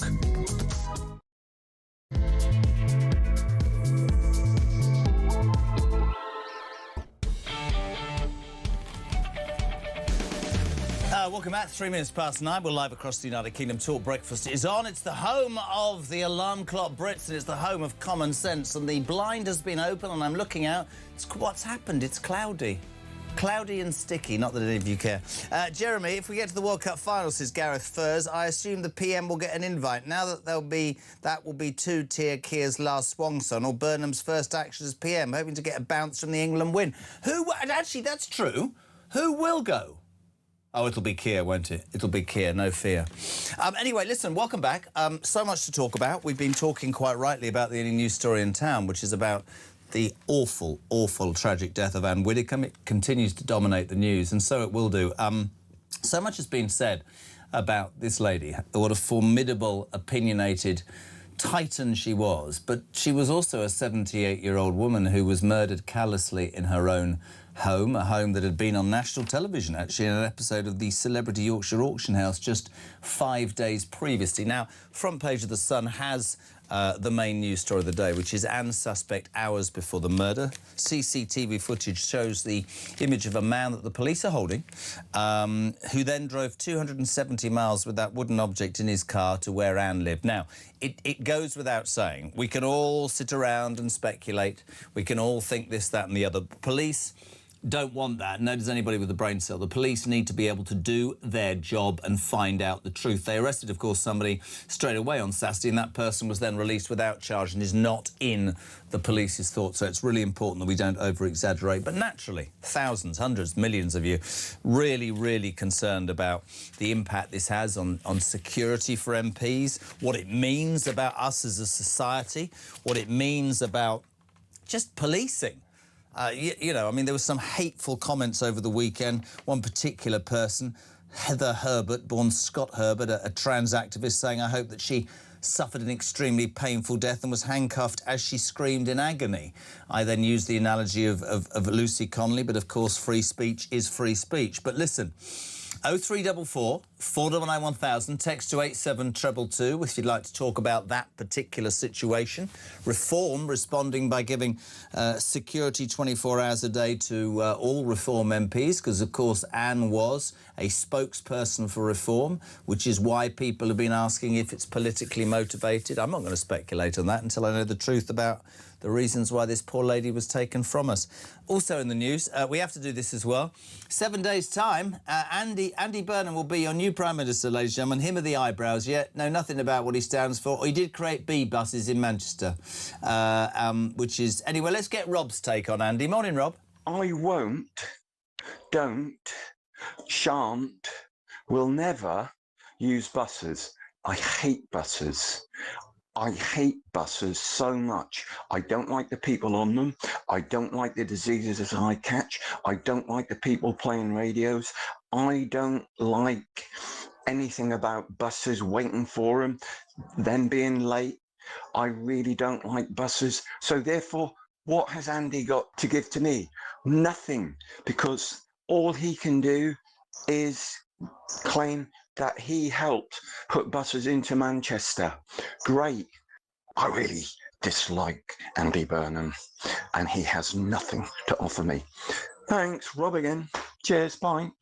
Well, it's a happy one, wasn't he? He hates buses, he hates Andy Burnham. What do you lot make of it, my friends? 0344 499 1000. Is the World Cup coming home as well this hour? Harry Redknapp dissecting a dreadful England performance. But we won again, which is absolutely fantastic. Here's a lady who I know will have watched the football with several pints in one hand and several in the other and will have downed them all. Isabel Oakeshaw, good morning. Good morning. I did watch the football, but I certainly wasn't in any mood for drinking. It's been a really, really difficult weekend. I'm sure it has, and I've for everybody. I think that the thing about this story, and we started at 6 o'clock, is, for me, and I spoke to Anne several times, she wasn't a close confidant or friend. She was on this show last Wednesday. She was one of those politicians, Isabel, who believed in what she believed in and said it to the detriment of... She wasn't concerned about a reaction because she believed what she believed. She was that sort of old-school politician who didn't rely on a focus group. Do you know what I mean? I do, and we can absolutely spend our time this morning paying tribute to Anne, but we've done a lot of that in recent days. I am much more concerned at this point by the contemptible reaction to the way that Reform figures have chosen to demonstrate their grief at Anne's passing. A number of Reform figures went down to Anne's house yesterday to pay their respects, to lay flowers, including Nigel. I'm not sure when he went, I think separately to some of the others. And the reaction from certain commentators, including those who contribute to our station, normally brilliant content from them, has been utterly contemptible in my view. And I really, really feel the need to call it out. The demonisation of Reform figures has real consequences for their safety. And if people don't understand that, in the light of what's happened in recent days, then they need their heads checked. So just stop with it. Allow reform leaders, and reform was part of Anne's family. She did not have very many relatives at all. It was very much part of her identity. So can people just stop accusing those who are genuinely mourning a death? You're just showing a picture now of my fiance, Richard Tice. Richard worked really closely with Anne for several years. When reform wasn't fashionable, when reform wasn't leading in the polls, who was at Richard's side when he was leader? Two people, David Bull of Talk, one of our great contributors, and Ann Widdecombe. So the idea that our people at the top of the party are somehow politicising this for their own good really, really upsets me. And I've had that all weekend, and reform leaders are dealing with it, and it is incredibly unpleasant, it's callous, it's disrespectful, and frankly, it's dangerous. It's interesting, sweetheart, you know what I'm like, I'm always straight. I thought, I don't listen, because I do this 4 days a week, I tend to switch off. I obviously watch the news, but I don't get as involved. I know that Mark and Alex were brilliant in what they did over the weekend. I've read a little bit of the criticism, but my answer to that would be very simple. Those very people would also be on their high horse if a woman who was involved in the Reform Party was not honoured. So if Nigel and Richard and Zia and Lee, the people that we saw, hadn't gone and laid flowers, they would have been told that they weren't showing respect. When Jo Cox was tragically killed, the Labour Party came out in force. When David Amess, the Southend MP, was stabbed during a surgery, the Tories came out, as they should. And I think it would be fair to say that Reform is on a hiding to nothing with this. And of course, and you know, because you're intelligent, that's another example, is it not, of certain commentators who are terrified of reform, jumping up and down and using that as an opportunity. And it's like I used the example about free speech earlier. There's a part of society, Isabel, out there who won't listen to anything that they don't want to listen to, OK? This revolting human being, am I allowed to say that? Heather Herbert, born Scott Herbert, the trans activist who, and I hope she suffers an extremely painful death and was handcuffed to the bed. I made the analogy between Lucy Connolly. Peter's right, we all want free speech, Blexley said. But for me, Lucy Connolly was incarcerated within 5 minutes. I don't have to agree with what Lucy Connolly said. This person, presumably because they're an activist, will be allowed off. It's two-tier. It's two-tier press, it's two-tier police, it's two-tier justice. I get that. And I also get from your face what it's done to people, because Reform have announced over the weekend that the party will give MPs 24-hour police, well, private security. Do you think that on a wider scale is going to happen across the political spectrum as a result of this? Well, it would be cheaper. I think somebody has done the maths on this, to provide all MPs with round-the-clock security than it would be to pay for asylum seeker accommodation in hotels. So there's just a little analogy for you. Let me tell you how it is, OK? I'm in the most beautiful, gorgeous village in the Cotswolds, and yesterday morning, with the sun shining, Richard set off to pay his respects to Anne. A massive trek down to Devon after spending all of Saturday way up north in another part of the country, doing what he can to try to help get our country out of the hole it's in. And as he walked out on the street, and bear in mind, we don't do any politics here locally. I love where I live. I don't get involved in local politics at all. A woman started verbally abusing him. That is what we are up against here. And I want to say something else, just very quietly, about this whole issue of whether or not Ann Widdecombe's murder was political. Okay, a number of outlets seem very, very sure it was not political. The BBC has been slavishly reporting that for 48 hours now. The police have been at great odds to make that point. I think it's perfectly legitimate for Nigel Farage, who has a pretty good instinct and track record on these things, as he did after Southport, to just probe that a little further. There is nothing illegitimate in questioning whether that is the true story. I'm not saying it isn't.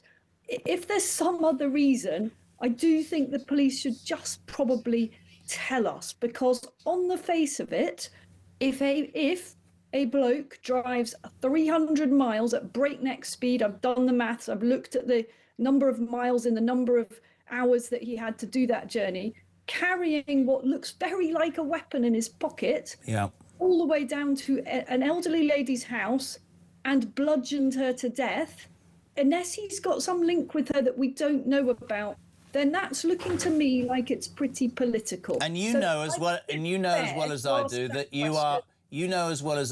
you're one of the very few that I respect enormously, because you've always told it. I don't have to disagree with that, but what I have to do, and you know this, right? I've watched it all morning. Why would you drive 270 miles with a weapon in your pocket? But we don't know, and this is why the official line with the police, and you've made your point, and I don't have to disagree or agree with that, but the police arrested somebody straight away on Saturday. I remember sitting there, and it rang you, right, when they went, it's a white British marathon. Oh, hold on a second. First thing my wife said to me is, there's something going on here, there's something going on. That person turned out to be a handyman, a single dad. Hear me out to the end of this sentence. It's really convenient for Farage, this, isn't it? Because now nobody be asking about the loan. Well, I could say the same about Andy bloody Burnham, couldn't I? Because in 7 days he's going to be the Prime Minister of this country, and there's no scrutiny on him at all. The most important thing is this poor, wonderful lady who we all knew was bludgeoned to death. The suspect is in police custody, and I've seen it here, and I've spoken to people, the shock and horror amongst so many people at Reform, certainly here at Talk, the last place to speak to her, for goodness sake. I mean, I'm not going to name them, but somebody here that's here today was the last person ever to speak to her, the researcher on this show. It's extraordinarily horrible, right? But the most important thing is, I'll tell you what I do know, Isabel, the British public, I talk about the silent majority every day.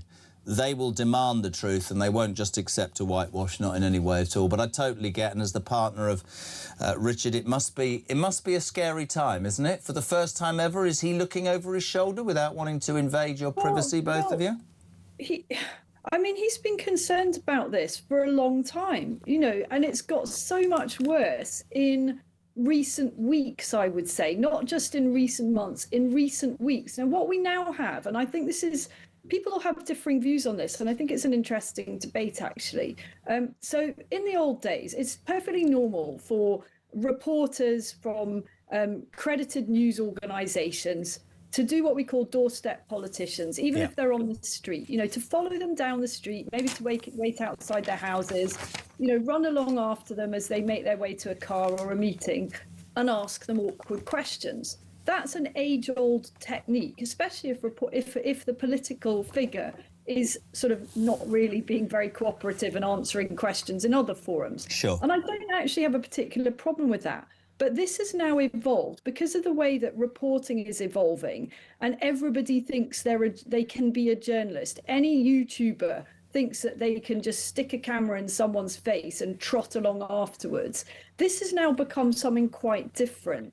And, you know, when you're a politician and you are tailgated by aggressive, unqualified YouTubers with very strong political ideologies, that is actually becoming quite threatening on a daily basis. You know, having small cameras shoved in your face by potentially pretty crazy people is something that not just Reform, of course, Labour's dealing with this too, the Tories are dealing with this. I think we may need to look at what is and isn't acceptable around that. Well, I agree. In the Mail, or is it a knife? You know, that's the thing. Completely agree. In the Mail today, I'm sure you know this because your research is always the best. MPs were the victim of a record number of crimes last year, including burglary, assault and threats to kill. Nearly 1,000 offences were committed against them in 2025, which begs the question, and again, I don't want to be personal, you could tell me to do one.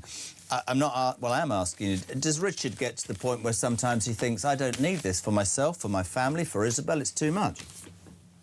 You know, he is so passionate about doing what he can to try and save the country. Of course, I have those feelings sometimes, but his view is we've got to give this a go. And he is prepared to make pretty much any sacrifice, apart from, you know, someone shoving it into him and physically hurting him. He will do anything for our country, and good for him on that. But there is a limit, isn't there? And Yeah. this is across the board. It's not just about reform.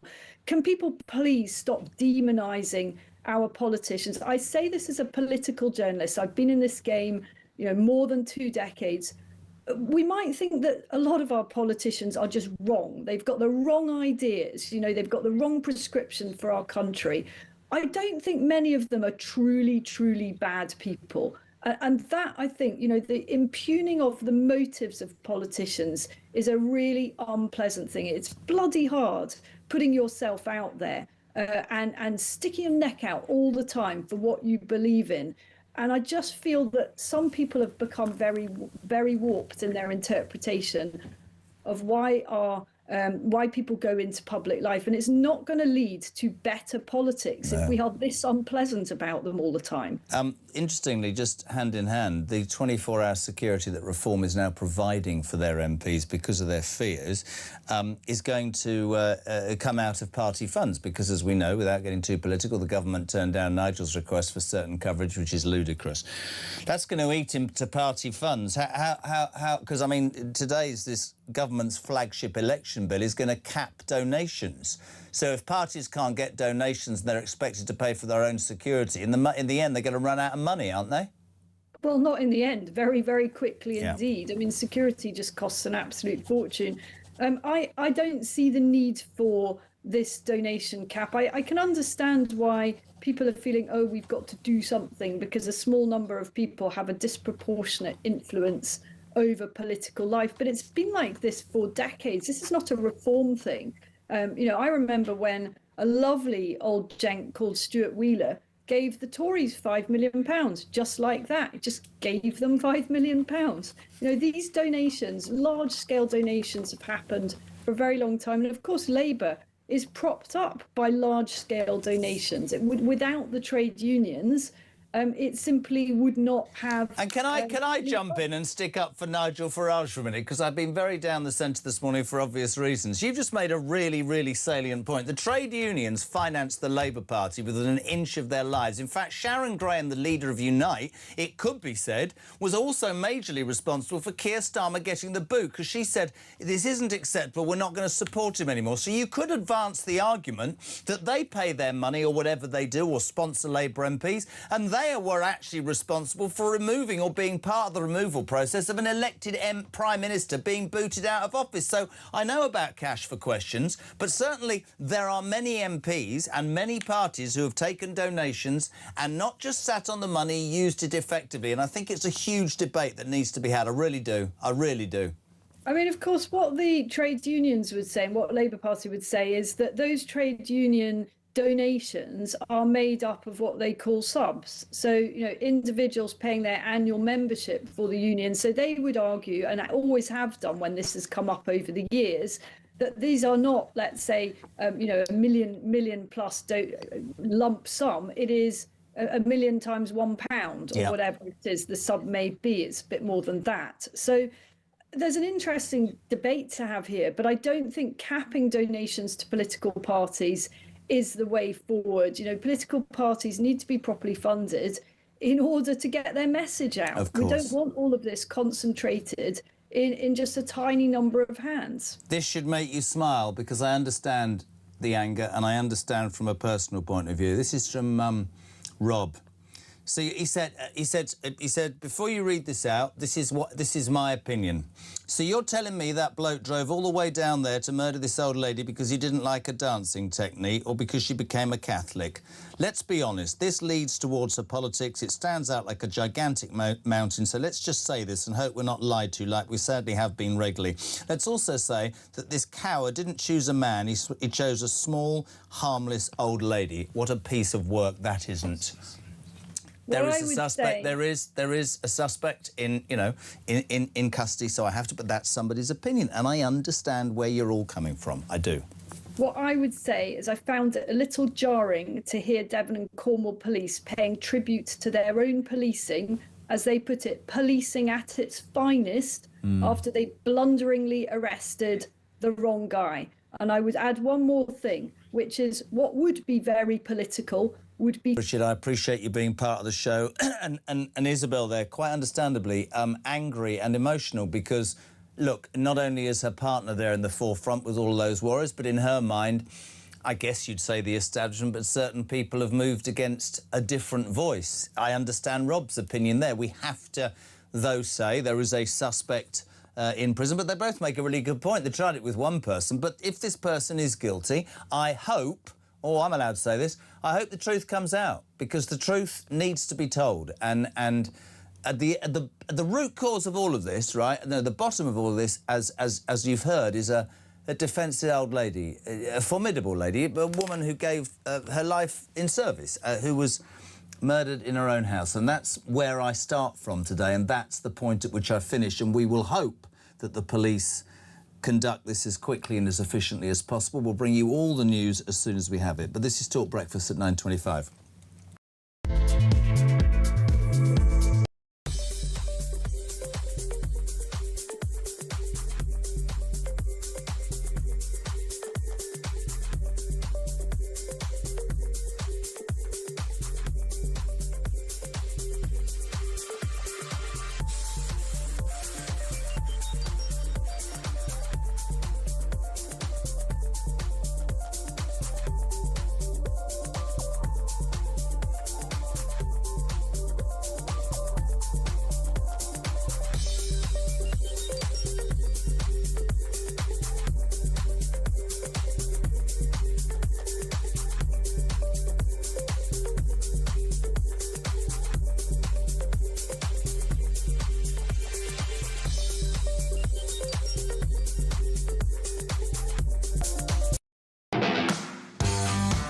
Labour interestingly saying they're considering an emergency law to deport that grooming gang leader.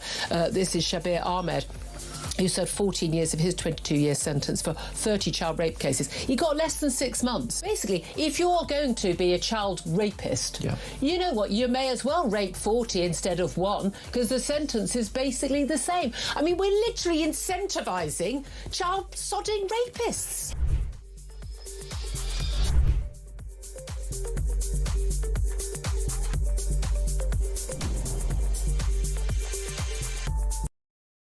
Across the UK, on DAB+, on YouTube, on your mobile, and on your side. This is Talk.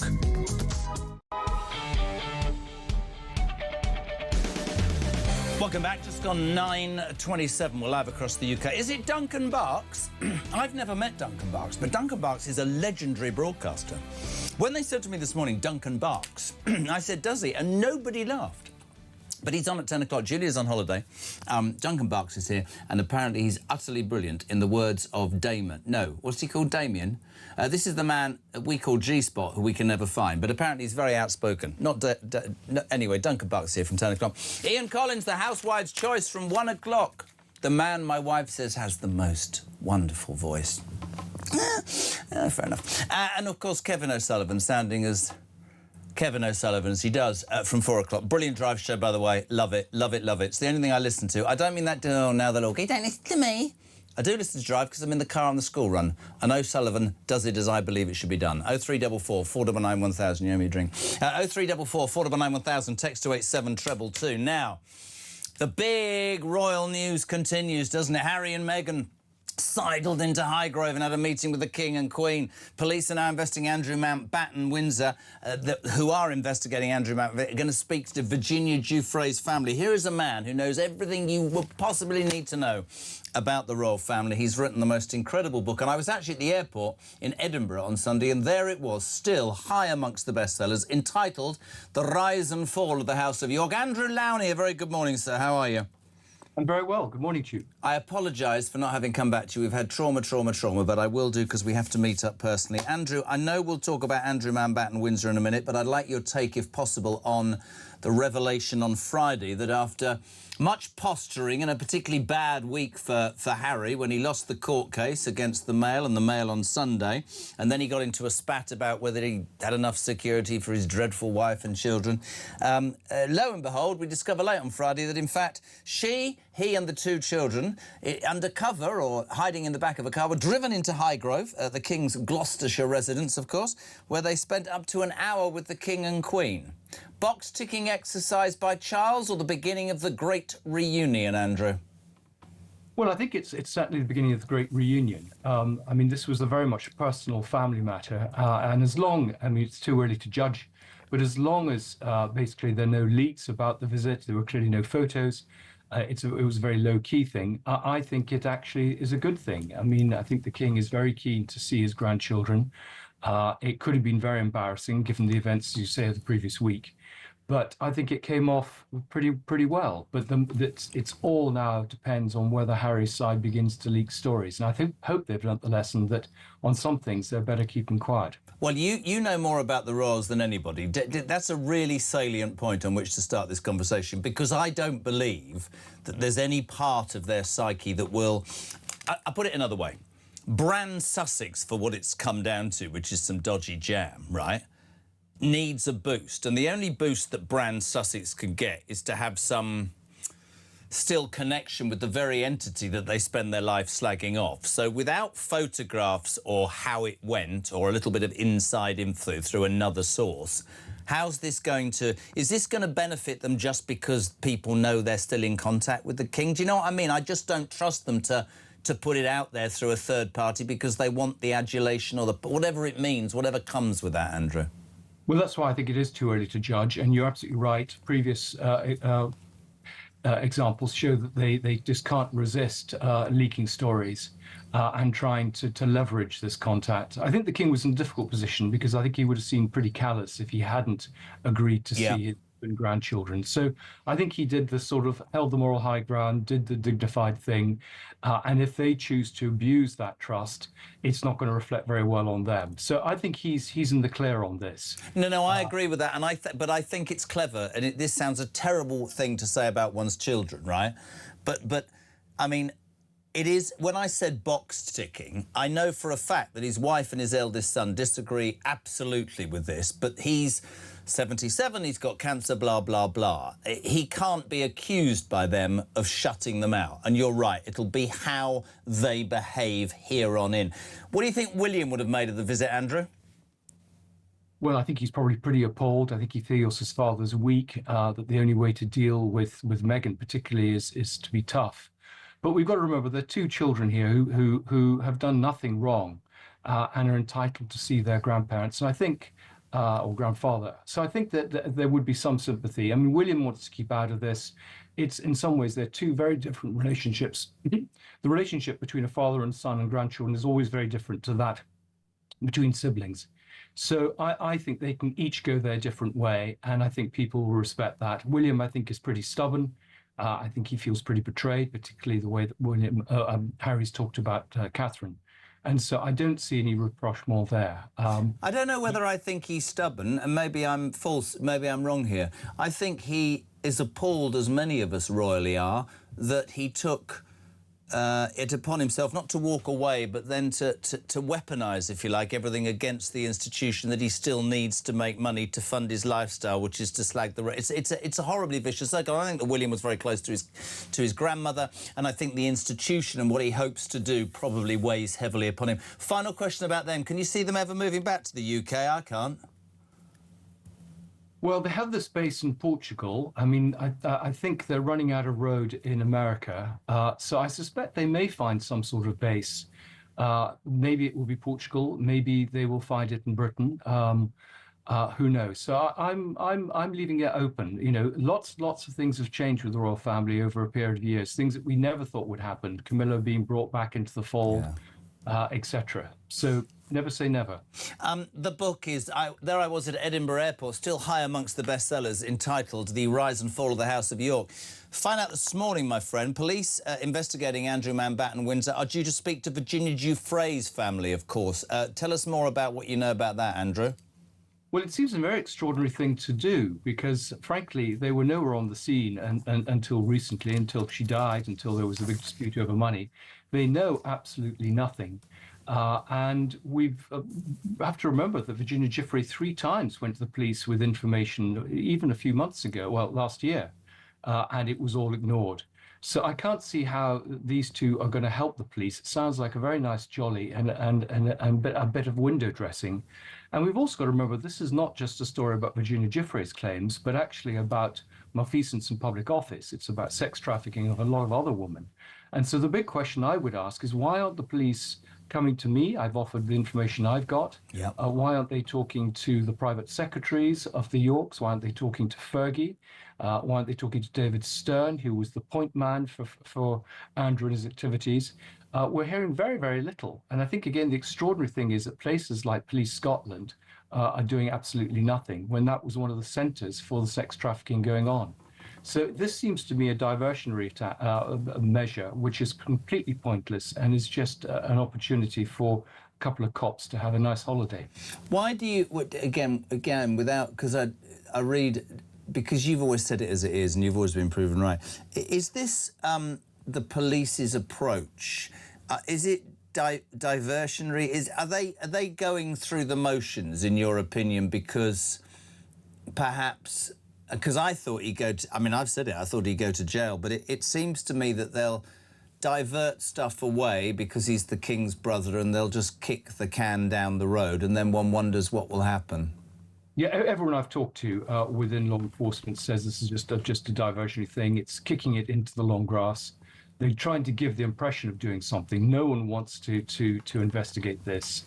The Royals are not cooperating. I mean, we've got to remember those 33,000 emails that were supplied to them 6 years ago, which has damning evidence of Andrew's treasonous activities, have still not been passed to the police. I'm afraid this will go into the new reign and everyone will hope that it'll be forgotten about. The last thing the Royals want is their dirty linen washed in public. Talking about the new reign, when William replaces our monarch, is this a clean slate or is this going to be a stain? You just said will remain. Do you think that? You don't think this is going away until there is seen to be justice against this entitled idiot that is Andrew Mountbatten Windsor? Well, I think there's huge public outrage at what's happening about the cover-up. I mean, the victims feel very let down. And yeah, we see this pressure on social media. We see it in some parts of the media, particularly in Substack and on podcasts and programs like yours. People feel they need to see justice done. They feel that this is just another classic British fudge and that no one who's responsible will pay the penalty. I understand that Andrew's been paying off people, that co-conspirators have done deals with the DOJ. Many of the lawyers involved in this case, ostensibly acting for victims, have managed to get NDAs signed to shut down the story. And Gary Bloxham, who represents Andrew, specialises in cases never coming to court by using legal technicalities to avoid any case being brought. And that's why the push was on for the malfeasance in public office. The idea was it was difficult to prove. But there's damning evidence in the emails, in the Epstein papers, of Andrew committing treason, of sharing confidential information with foreign powers, foreign individuals, giving away diplomatic and commercial secrets. It's things that you and I would be banged up overnight. And it is extraordinary that the police have done nothing. We've now got, I think, 8 police forces are supposedly looking at this, and nothing seems to be happening. And the NCA don't seem to be involved, National Crime Agency, which again is extraordinary. I personally couldn't agree more. I mean, for me, you know, we have to point out, because we have to do the job properly, he denies any wrongdoing, but there is a stack of increasing evidence, and it will be really interesting to see where this leads, whether it is covered up, whether it is kicked into the long grass. Because one thing that I mean, I really do believe this, Andrew, fervently, is that the British public, or as I call them, the silent majority, whatever it is, politically, the royal family, anything, they've woken up in the last few years, and I think they've realised that their voice is important and they can be heard and they have a right to an opinion, and I think that's really, really salient in this. Do we know how HMW is coping with solitude and being? I mean, do we know anything about that? Well, I think he feels very frustrated. I mean, you know, he would have been going to the Garter ceremony a few weeks ago. He would have been at Ascot. I mean, he is travelling around. I mean, quietly under the radar. I mean, he's still got his passport, which is interesting. And I think it's a little waiting game. He's talking to his lawyers, but I don't think it's such a bad life out there. Everyone feels sorry for him. No, anybody else that commits treason wouldn't be in a 5-bedroomed house set in many acres with staff, would they? They'd be in a cell. No, absolutely. And I think one of the interesting things, going back just to what you've just said, is we've actually got a 10-minute bill being introduced in Parliament tomorrow for the exemptions that the royal family have in the Freedom of Information Act to be removed. So there is a sense that, you know, the royal family shouldn't be treated any separately from anyone else. So change is coming. I do have to say and repeat, you know, he denies any wrongdoing, and that's really, really important. How's the next book coming? What's the next book on? Is that while we've got to have coffee? What's the next book on? Well, it's called Untitled, and it takes the story forward. And then I'm also doing Prince Philip, which I think is a subject that you know a little bit about. Well, my old man in 1967, here's something I'll give you lots when I go. In 1967, he'd been working for the Queen Mother for, I'm going to say, 7 years, and he got offered a job in the Prince Philip's household. And to the day that he died, he regretted not taking it because he thought he was a very, very wonderful man. You probably, I don't know, I'm just telling you, wishes he'd taken it. I think he is a wonderful man, so that's very interesting. So I look forward to chatting about that. I think Philip is one of the great unsung heroes of the royal family for the last 100 years. Just told it as it is, mate. I met him 3 times with the old, but just didn't give a toss, Andrew, literally. You know the story about Ascot, don't you? This will be in your book. You know I'm to Ascot, don't you? No, tell me. Got in the car from lunch with the Queen, right? Got in the carriage, bloody thing make you sick. Down the mile, underneath, into the royal box, down the back stairs, in a car, back to watch it on television. Hated all the people. You never saw him in the royal box. Hated Royal Ascot. Did the journey, then went back home. Left her on her own. True. We'll help you with all that. Great to have you on, Andrew Landy. Thank you very much indeed. 19 minutes to 10 o'clock. Talk breakfast. Morning, Wayne. Good morning, Jezza. I think I heard a very poignant analogy, which is on the right, if you have 99 things you disagree with, but one that you do agree with someone on the right, person on the right will sit you down with a cup of tea or a pint and say, look, we've got something in common. Let's have a discussion about the 99 other things we don't agree with. The problem with the left is if you agree with 99 of their issues, but disagree with one of them, you are classed as far right, one of those. How can you feel that? There's no dialogue. They have the inability to communicate effectively and argue. That's their big issue. And then you go to the point of Ian Dale, the famous gay former Conservative MP, who was amazing, almost best friends with Ann Widdecombe. She refused for her beliefs to go to his wedding, his civil service. Callers were saying and were angry at him, said, well, why are you still friends? And he was like, because I respect her views. You know, it's nothing against her personally. I respect her views. She's great friends with my husband. She's great friends with me still. You know, that was the point, I think, of the difference between the right and the left, is that the right have the ability to concede certain points for the benefit of the greater good, whereas the left are fanatical, and if it's not everything they want, they're just unhappy and angry.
Across the UK, on DAB+, on YouTube, on your mobile, and on your side.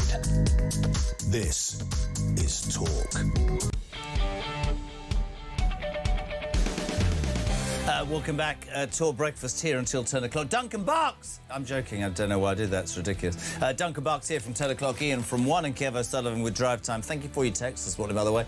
87222. Kev. Hi, Jez. There is a good reason why Farage only gets a basic protection off the government. I'm sure a lot of people are thinking the same. It's an utter disgrace. Mary in Canterbury, good morning. Jez, it's heartbreaking what's happened to Anne. I have no confidence in this government or indeed the police. Richard says, ask yourself not why would anyone like to be an MP, but why are the population turning against politicians? What a great Prime Minister, says Brian in Worthing.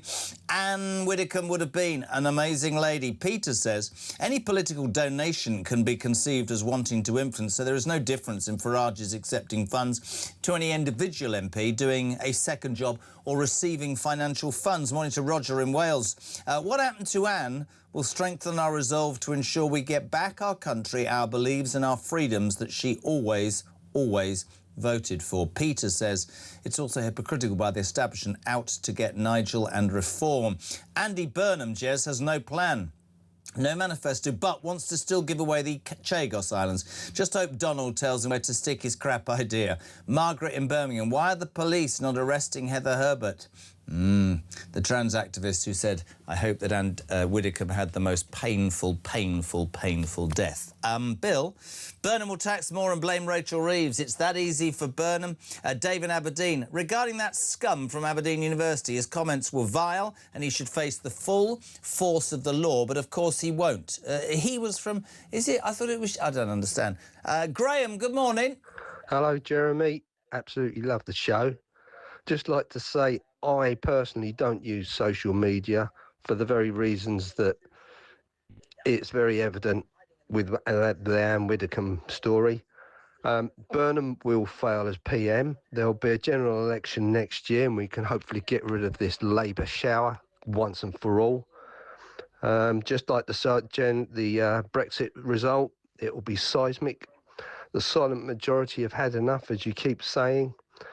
Socialism is abhorrent, it doesn't work, and there's a saying that says, never underestimate the predictability of stupidity, which sums up Labour and all the rest of them anyway. I think it sums up this breakfast show as well, 40 minutes to 10. Jez, I know the King wanted to see his grandkids, but in my mind he's fallen foul to these grifters. Sadly, I feel he's let down the country. Harry and Meghan should be stripped of their titles. Johanna, I don't know, in Salisbury, but this is brilliant.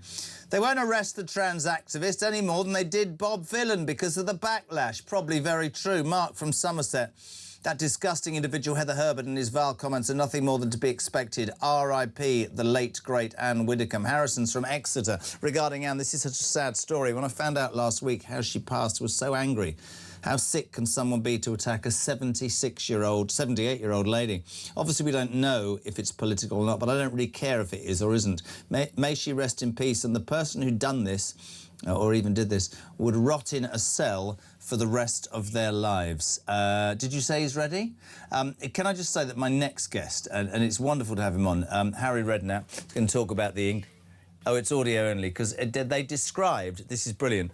Harry, good morning. Jeremy, good morning. They said trying to get you to work it, it's a bit like me, a couple of sad old granddads who are rubbish at technology. Oh, my God, I'm a nightmare, Jeremy, honestly. And I've got my Sandbanks shirt on, especially for you as well. We can't even mention Sandbanks now. I'm going to have to... Oh, mate. I saw you at the golf with the old Sandbanks on. Morning, Marky. We'll give you that one now. Harry, you're the expert. Yep. I'm not. Just my analogy. I'm starting to believe that we're going to win the World Cup because we've played so crap. We're even worse against Norway, right? But we keep bloody winning, which is what it's all about, isn't it? I think you're spot on.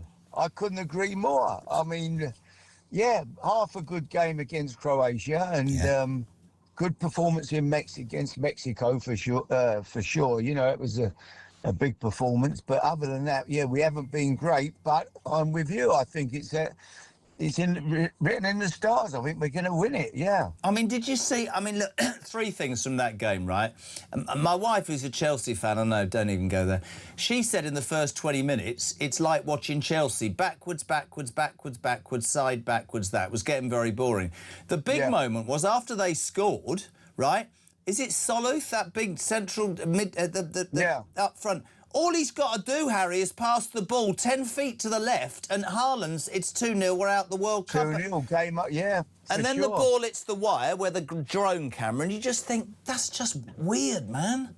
Then they hit the bar, then they have a goal disallowed, and for Haaland pushing when everybody in the every game you see people pushing each other over now. But yeah, so listen, we got away with it. I must be honest, Jeremy, at the start of the tournament, if you'd have said to me, Harry, you've got to put your life on the four semi-finalists, I would have picked Spain, France, Argentina, England. They would have been the four I'd seen get into the semi-final. So it's about where I felt we certainly would get. Now we've got a big chance. I think Argentina are not great. There's no reason we can't beat them. Well, just before we talk about Argentina, I just want to talk about Tuchel, because you're a manager with so much experience. I wasn't particularly keen on a German getting the job, but I'm past that now. Yeah.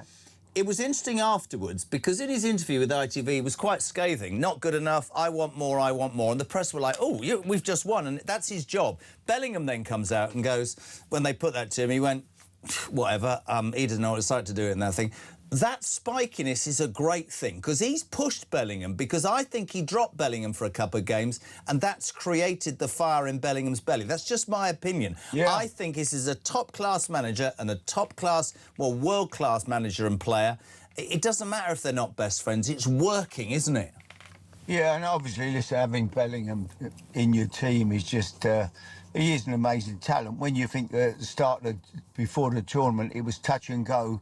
People were saying, will he take him in the squad? Will he leave him out? Yeah. Well, you know, he's proved just what a player he is. I mean, him and Kane really have been the stars of certainly the England team. So, yeah, I mean, he's doing a good job, Tuchel. We're winning. It's like everything, Jeremy. I think we all get overrated as managers. I've said it for years. Good players. Do you know what you've done now, Harry? You pushed a button and we can see your face. Don't ask me how. Haven't got a clue. Hang on, let's get the shirt Get on. the Sandbank shirt in. I've got Sorry, that one. mate, hang Wrong on way, here. there it Where is. are There's we? the Sandbank. Yes. You've got to have the shirt on. Oh, mate, Don't you're a ask me what I legend. did. Oh. I'm sitting here, I've pulled over. I'm on my way today down to Ben Pauling's yard. Oh, yeah? To see my horses, to see the jukebox man, and, you know, we've got... Harry Redknapp, by the way, before we keep it, if you're a National Hunt fan like I am, he's got some horses with Ben Pauling. He's got an amazing horse called the Jukebox Man. He's off to do that. What a life. In his Sandbanks top. Serious question for you, because... Look, everybody is cynical, then they're not, then they start believing. I'm with you. Argentina are there to be done, aren't they, Wednesday? Yeah. I think they've been bang average, to be truthful. Yeah, I mean, if you'd have said to me at the start of the tournament, Messi would still be playing like he is, I'd have thought, no way, he's playing in America, he's had it, you know, but he's still their main man, and he will be dangerous. And I've got a feeling Argentinians don't like us very much. I'm not sure if that's... Well, I've had to be careful this morning, Harry. I've had to say I'm confident about Wednesday, because we've had a bit of success against the Argentinians. That's all I'm saying. Let's just leave it out there. There's been some talk about refs are very, very keen about making decisions that are pro-Argentina. Does that worry you on Wednesday or not? No, not really, no. I think the whole world's looking at the referee. He's got to be... I'm sure they'll pick one of the top refs, or a game like the top refs now get the jobs in the semi-final and the final. So they'll be on the case, making sure that they'll be doing their very best. But I do think that it won't be easy. I think both games are going to be tight. Everyone's saying, well, France, can we beat France if we get to the final? France have got to beat Spain. Spain are European champions. Spain are a good team. That's going to be a tight game. So it could be, everybody's saying, England, France. The worst scenario would be Argentina, Spain. That's not impossible. It's wide open. But we've let's have a prediction, because I know I got it right the other night, 2-1. What did you say, by the way? What score did you say? Who, me? I think I said 2-1. Yeah, I think you and I were both right. How do you see it against Argentina then? Did the Argies? How do you reckon? Extra time and penalties. Oh, what, Harry? How can you do that? Extra time, penalties, and here comes Messi. Oh, and he's missed. Yeah, Harry Redknapp proving, don't be a commentator, be a manager. Good luck at Ben Pauling's, you legend, and well done with the old Sandbanks top. Harry Redknapp, who, like me, couldn't work out his phone, and halfway through the interview, The vision came on. Brilliant. 0344 499 1000. Here is a list of the by-election candidates for the Clacton by-election that Farage is fighting in alphabetical order. The complete candidate list will be known after the close of nominations on the 17th of July. Adam Akatip, I hope I've got that right, the Forward Party, Count Binface, running as an independent. Piers Corbyn running as an independent. Rhys Cowan as an independent. Nigel Farage for Reform UK. Mr Fishfinger, an independent. Lawrence Fox for Reclaim. Rob Pownell, an independent. Kai Stevens, the British Democrats. And Luke Worley, the independent. That is the list of candidates for the Clacton by-election. Closing nominations 17th of July. This is Talk.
I've thought about it hard, and I've decided today I will resign as a Member of Parliament for Clacton-on-Sea, thereby forcing a by-election. Count Binface apparently is now 5-1.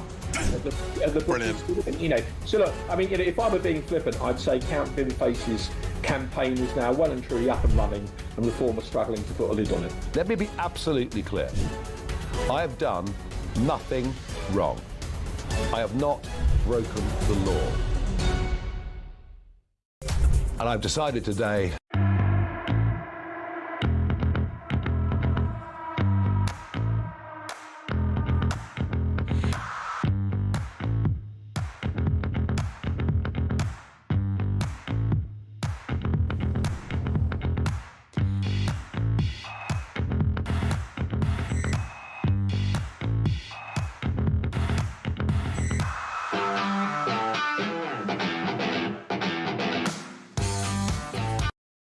across the UK, on DAB+, on YouTube, on your mobile, and on your side. This is Talk. Right, welcome back. 3 minutes to 10. No Julia, she's off for a week on holiday. We said, but this is, and I've just embarrassed myself. I said, oh, this is the man Duncan Barks. I've never met you, to which you said... I said a long, long time ago, I was working in Liverpool at the mighty City Talk 105.9. 105.9? City Talk across the centre doesn't exist Liverpool. anymore, which is why I mentioned it. And it was broadcasting from the top of St John's Beacon. Yes. Across the Liverpool skyline. And you came in to see a great man who's sadly no longer with us, a guy called Phil Easton. My boy. Yeah, and that's when we last met. So that would have been 2008. Oh, possibly 9. Quite a lot's happened since then. Phil Easton, I should give him a quick mention, one of the first pioneers of commercial radio. The City Express on Radio City gave me my first job, and he wouldn't mind me saying this, died eating a cheese sandwich with his dog on his lap watching the Jeremy Kyle show. Probably. Don't say a word, Christian. Don't start. Duncan Bucks, lovely to see you, Good mate. to see you, lovely. Jess. What's happening? Well, what's your take on all that? It's really... Well, I mean, I think there are a lot of unanswered questions. We hear continually that we shouldn't speculate. That said, we're all human beings and people have questions they want answers to. It'll be interesting to see if Devon and Cornwall Police do an update this morning or maybe this afternoon. Well, Peter Blexley was saying in terms of timing for how long they can keep this suspect, and he is a suspect, and we have to keep saying that, the time of 36 hours coming soon, and it will be probably during your show this morning. So it'll be interesting to see whether they ask for an extension or they indeed charge this man. I think we're going to keep an eye on that. Obviously, one of the things we're going to look at after 10 is the whole issue of security around MPs and politicians. I think this tragedy really brings into the spotlight whether or not there are enough measures in place to protect our politicians right across the board. Yeah. You know, sadly, we now live in a world, Jez, where if you have strong views, absolutely, we have to share this country with people who think it's all right to certainly attack you verbally and possibly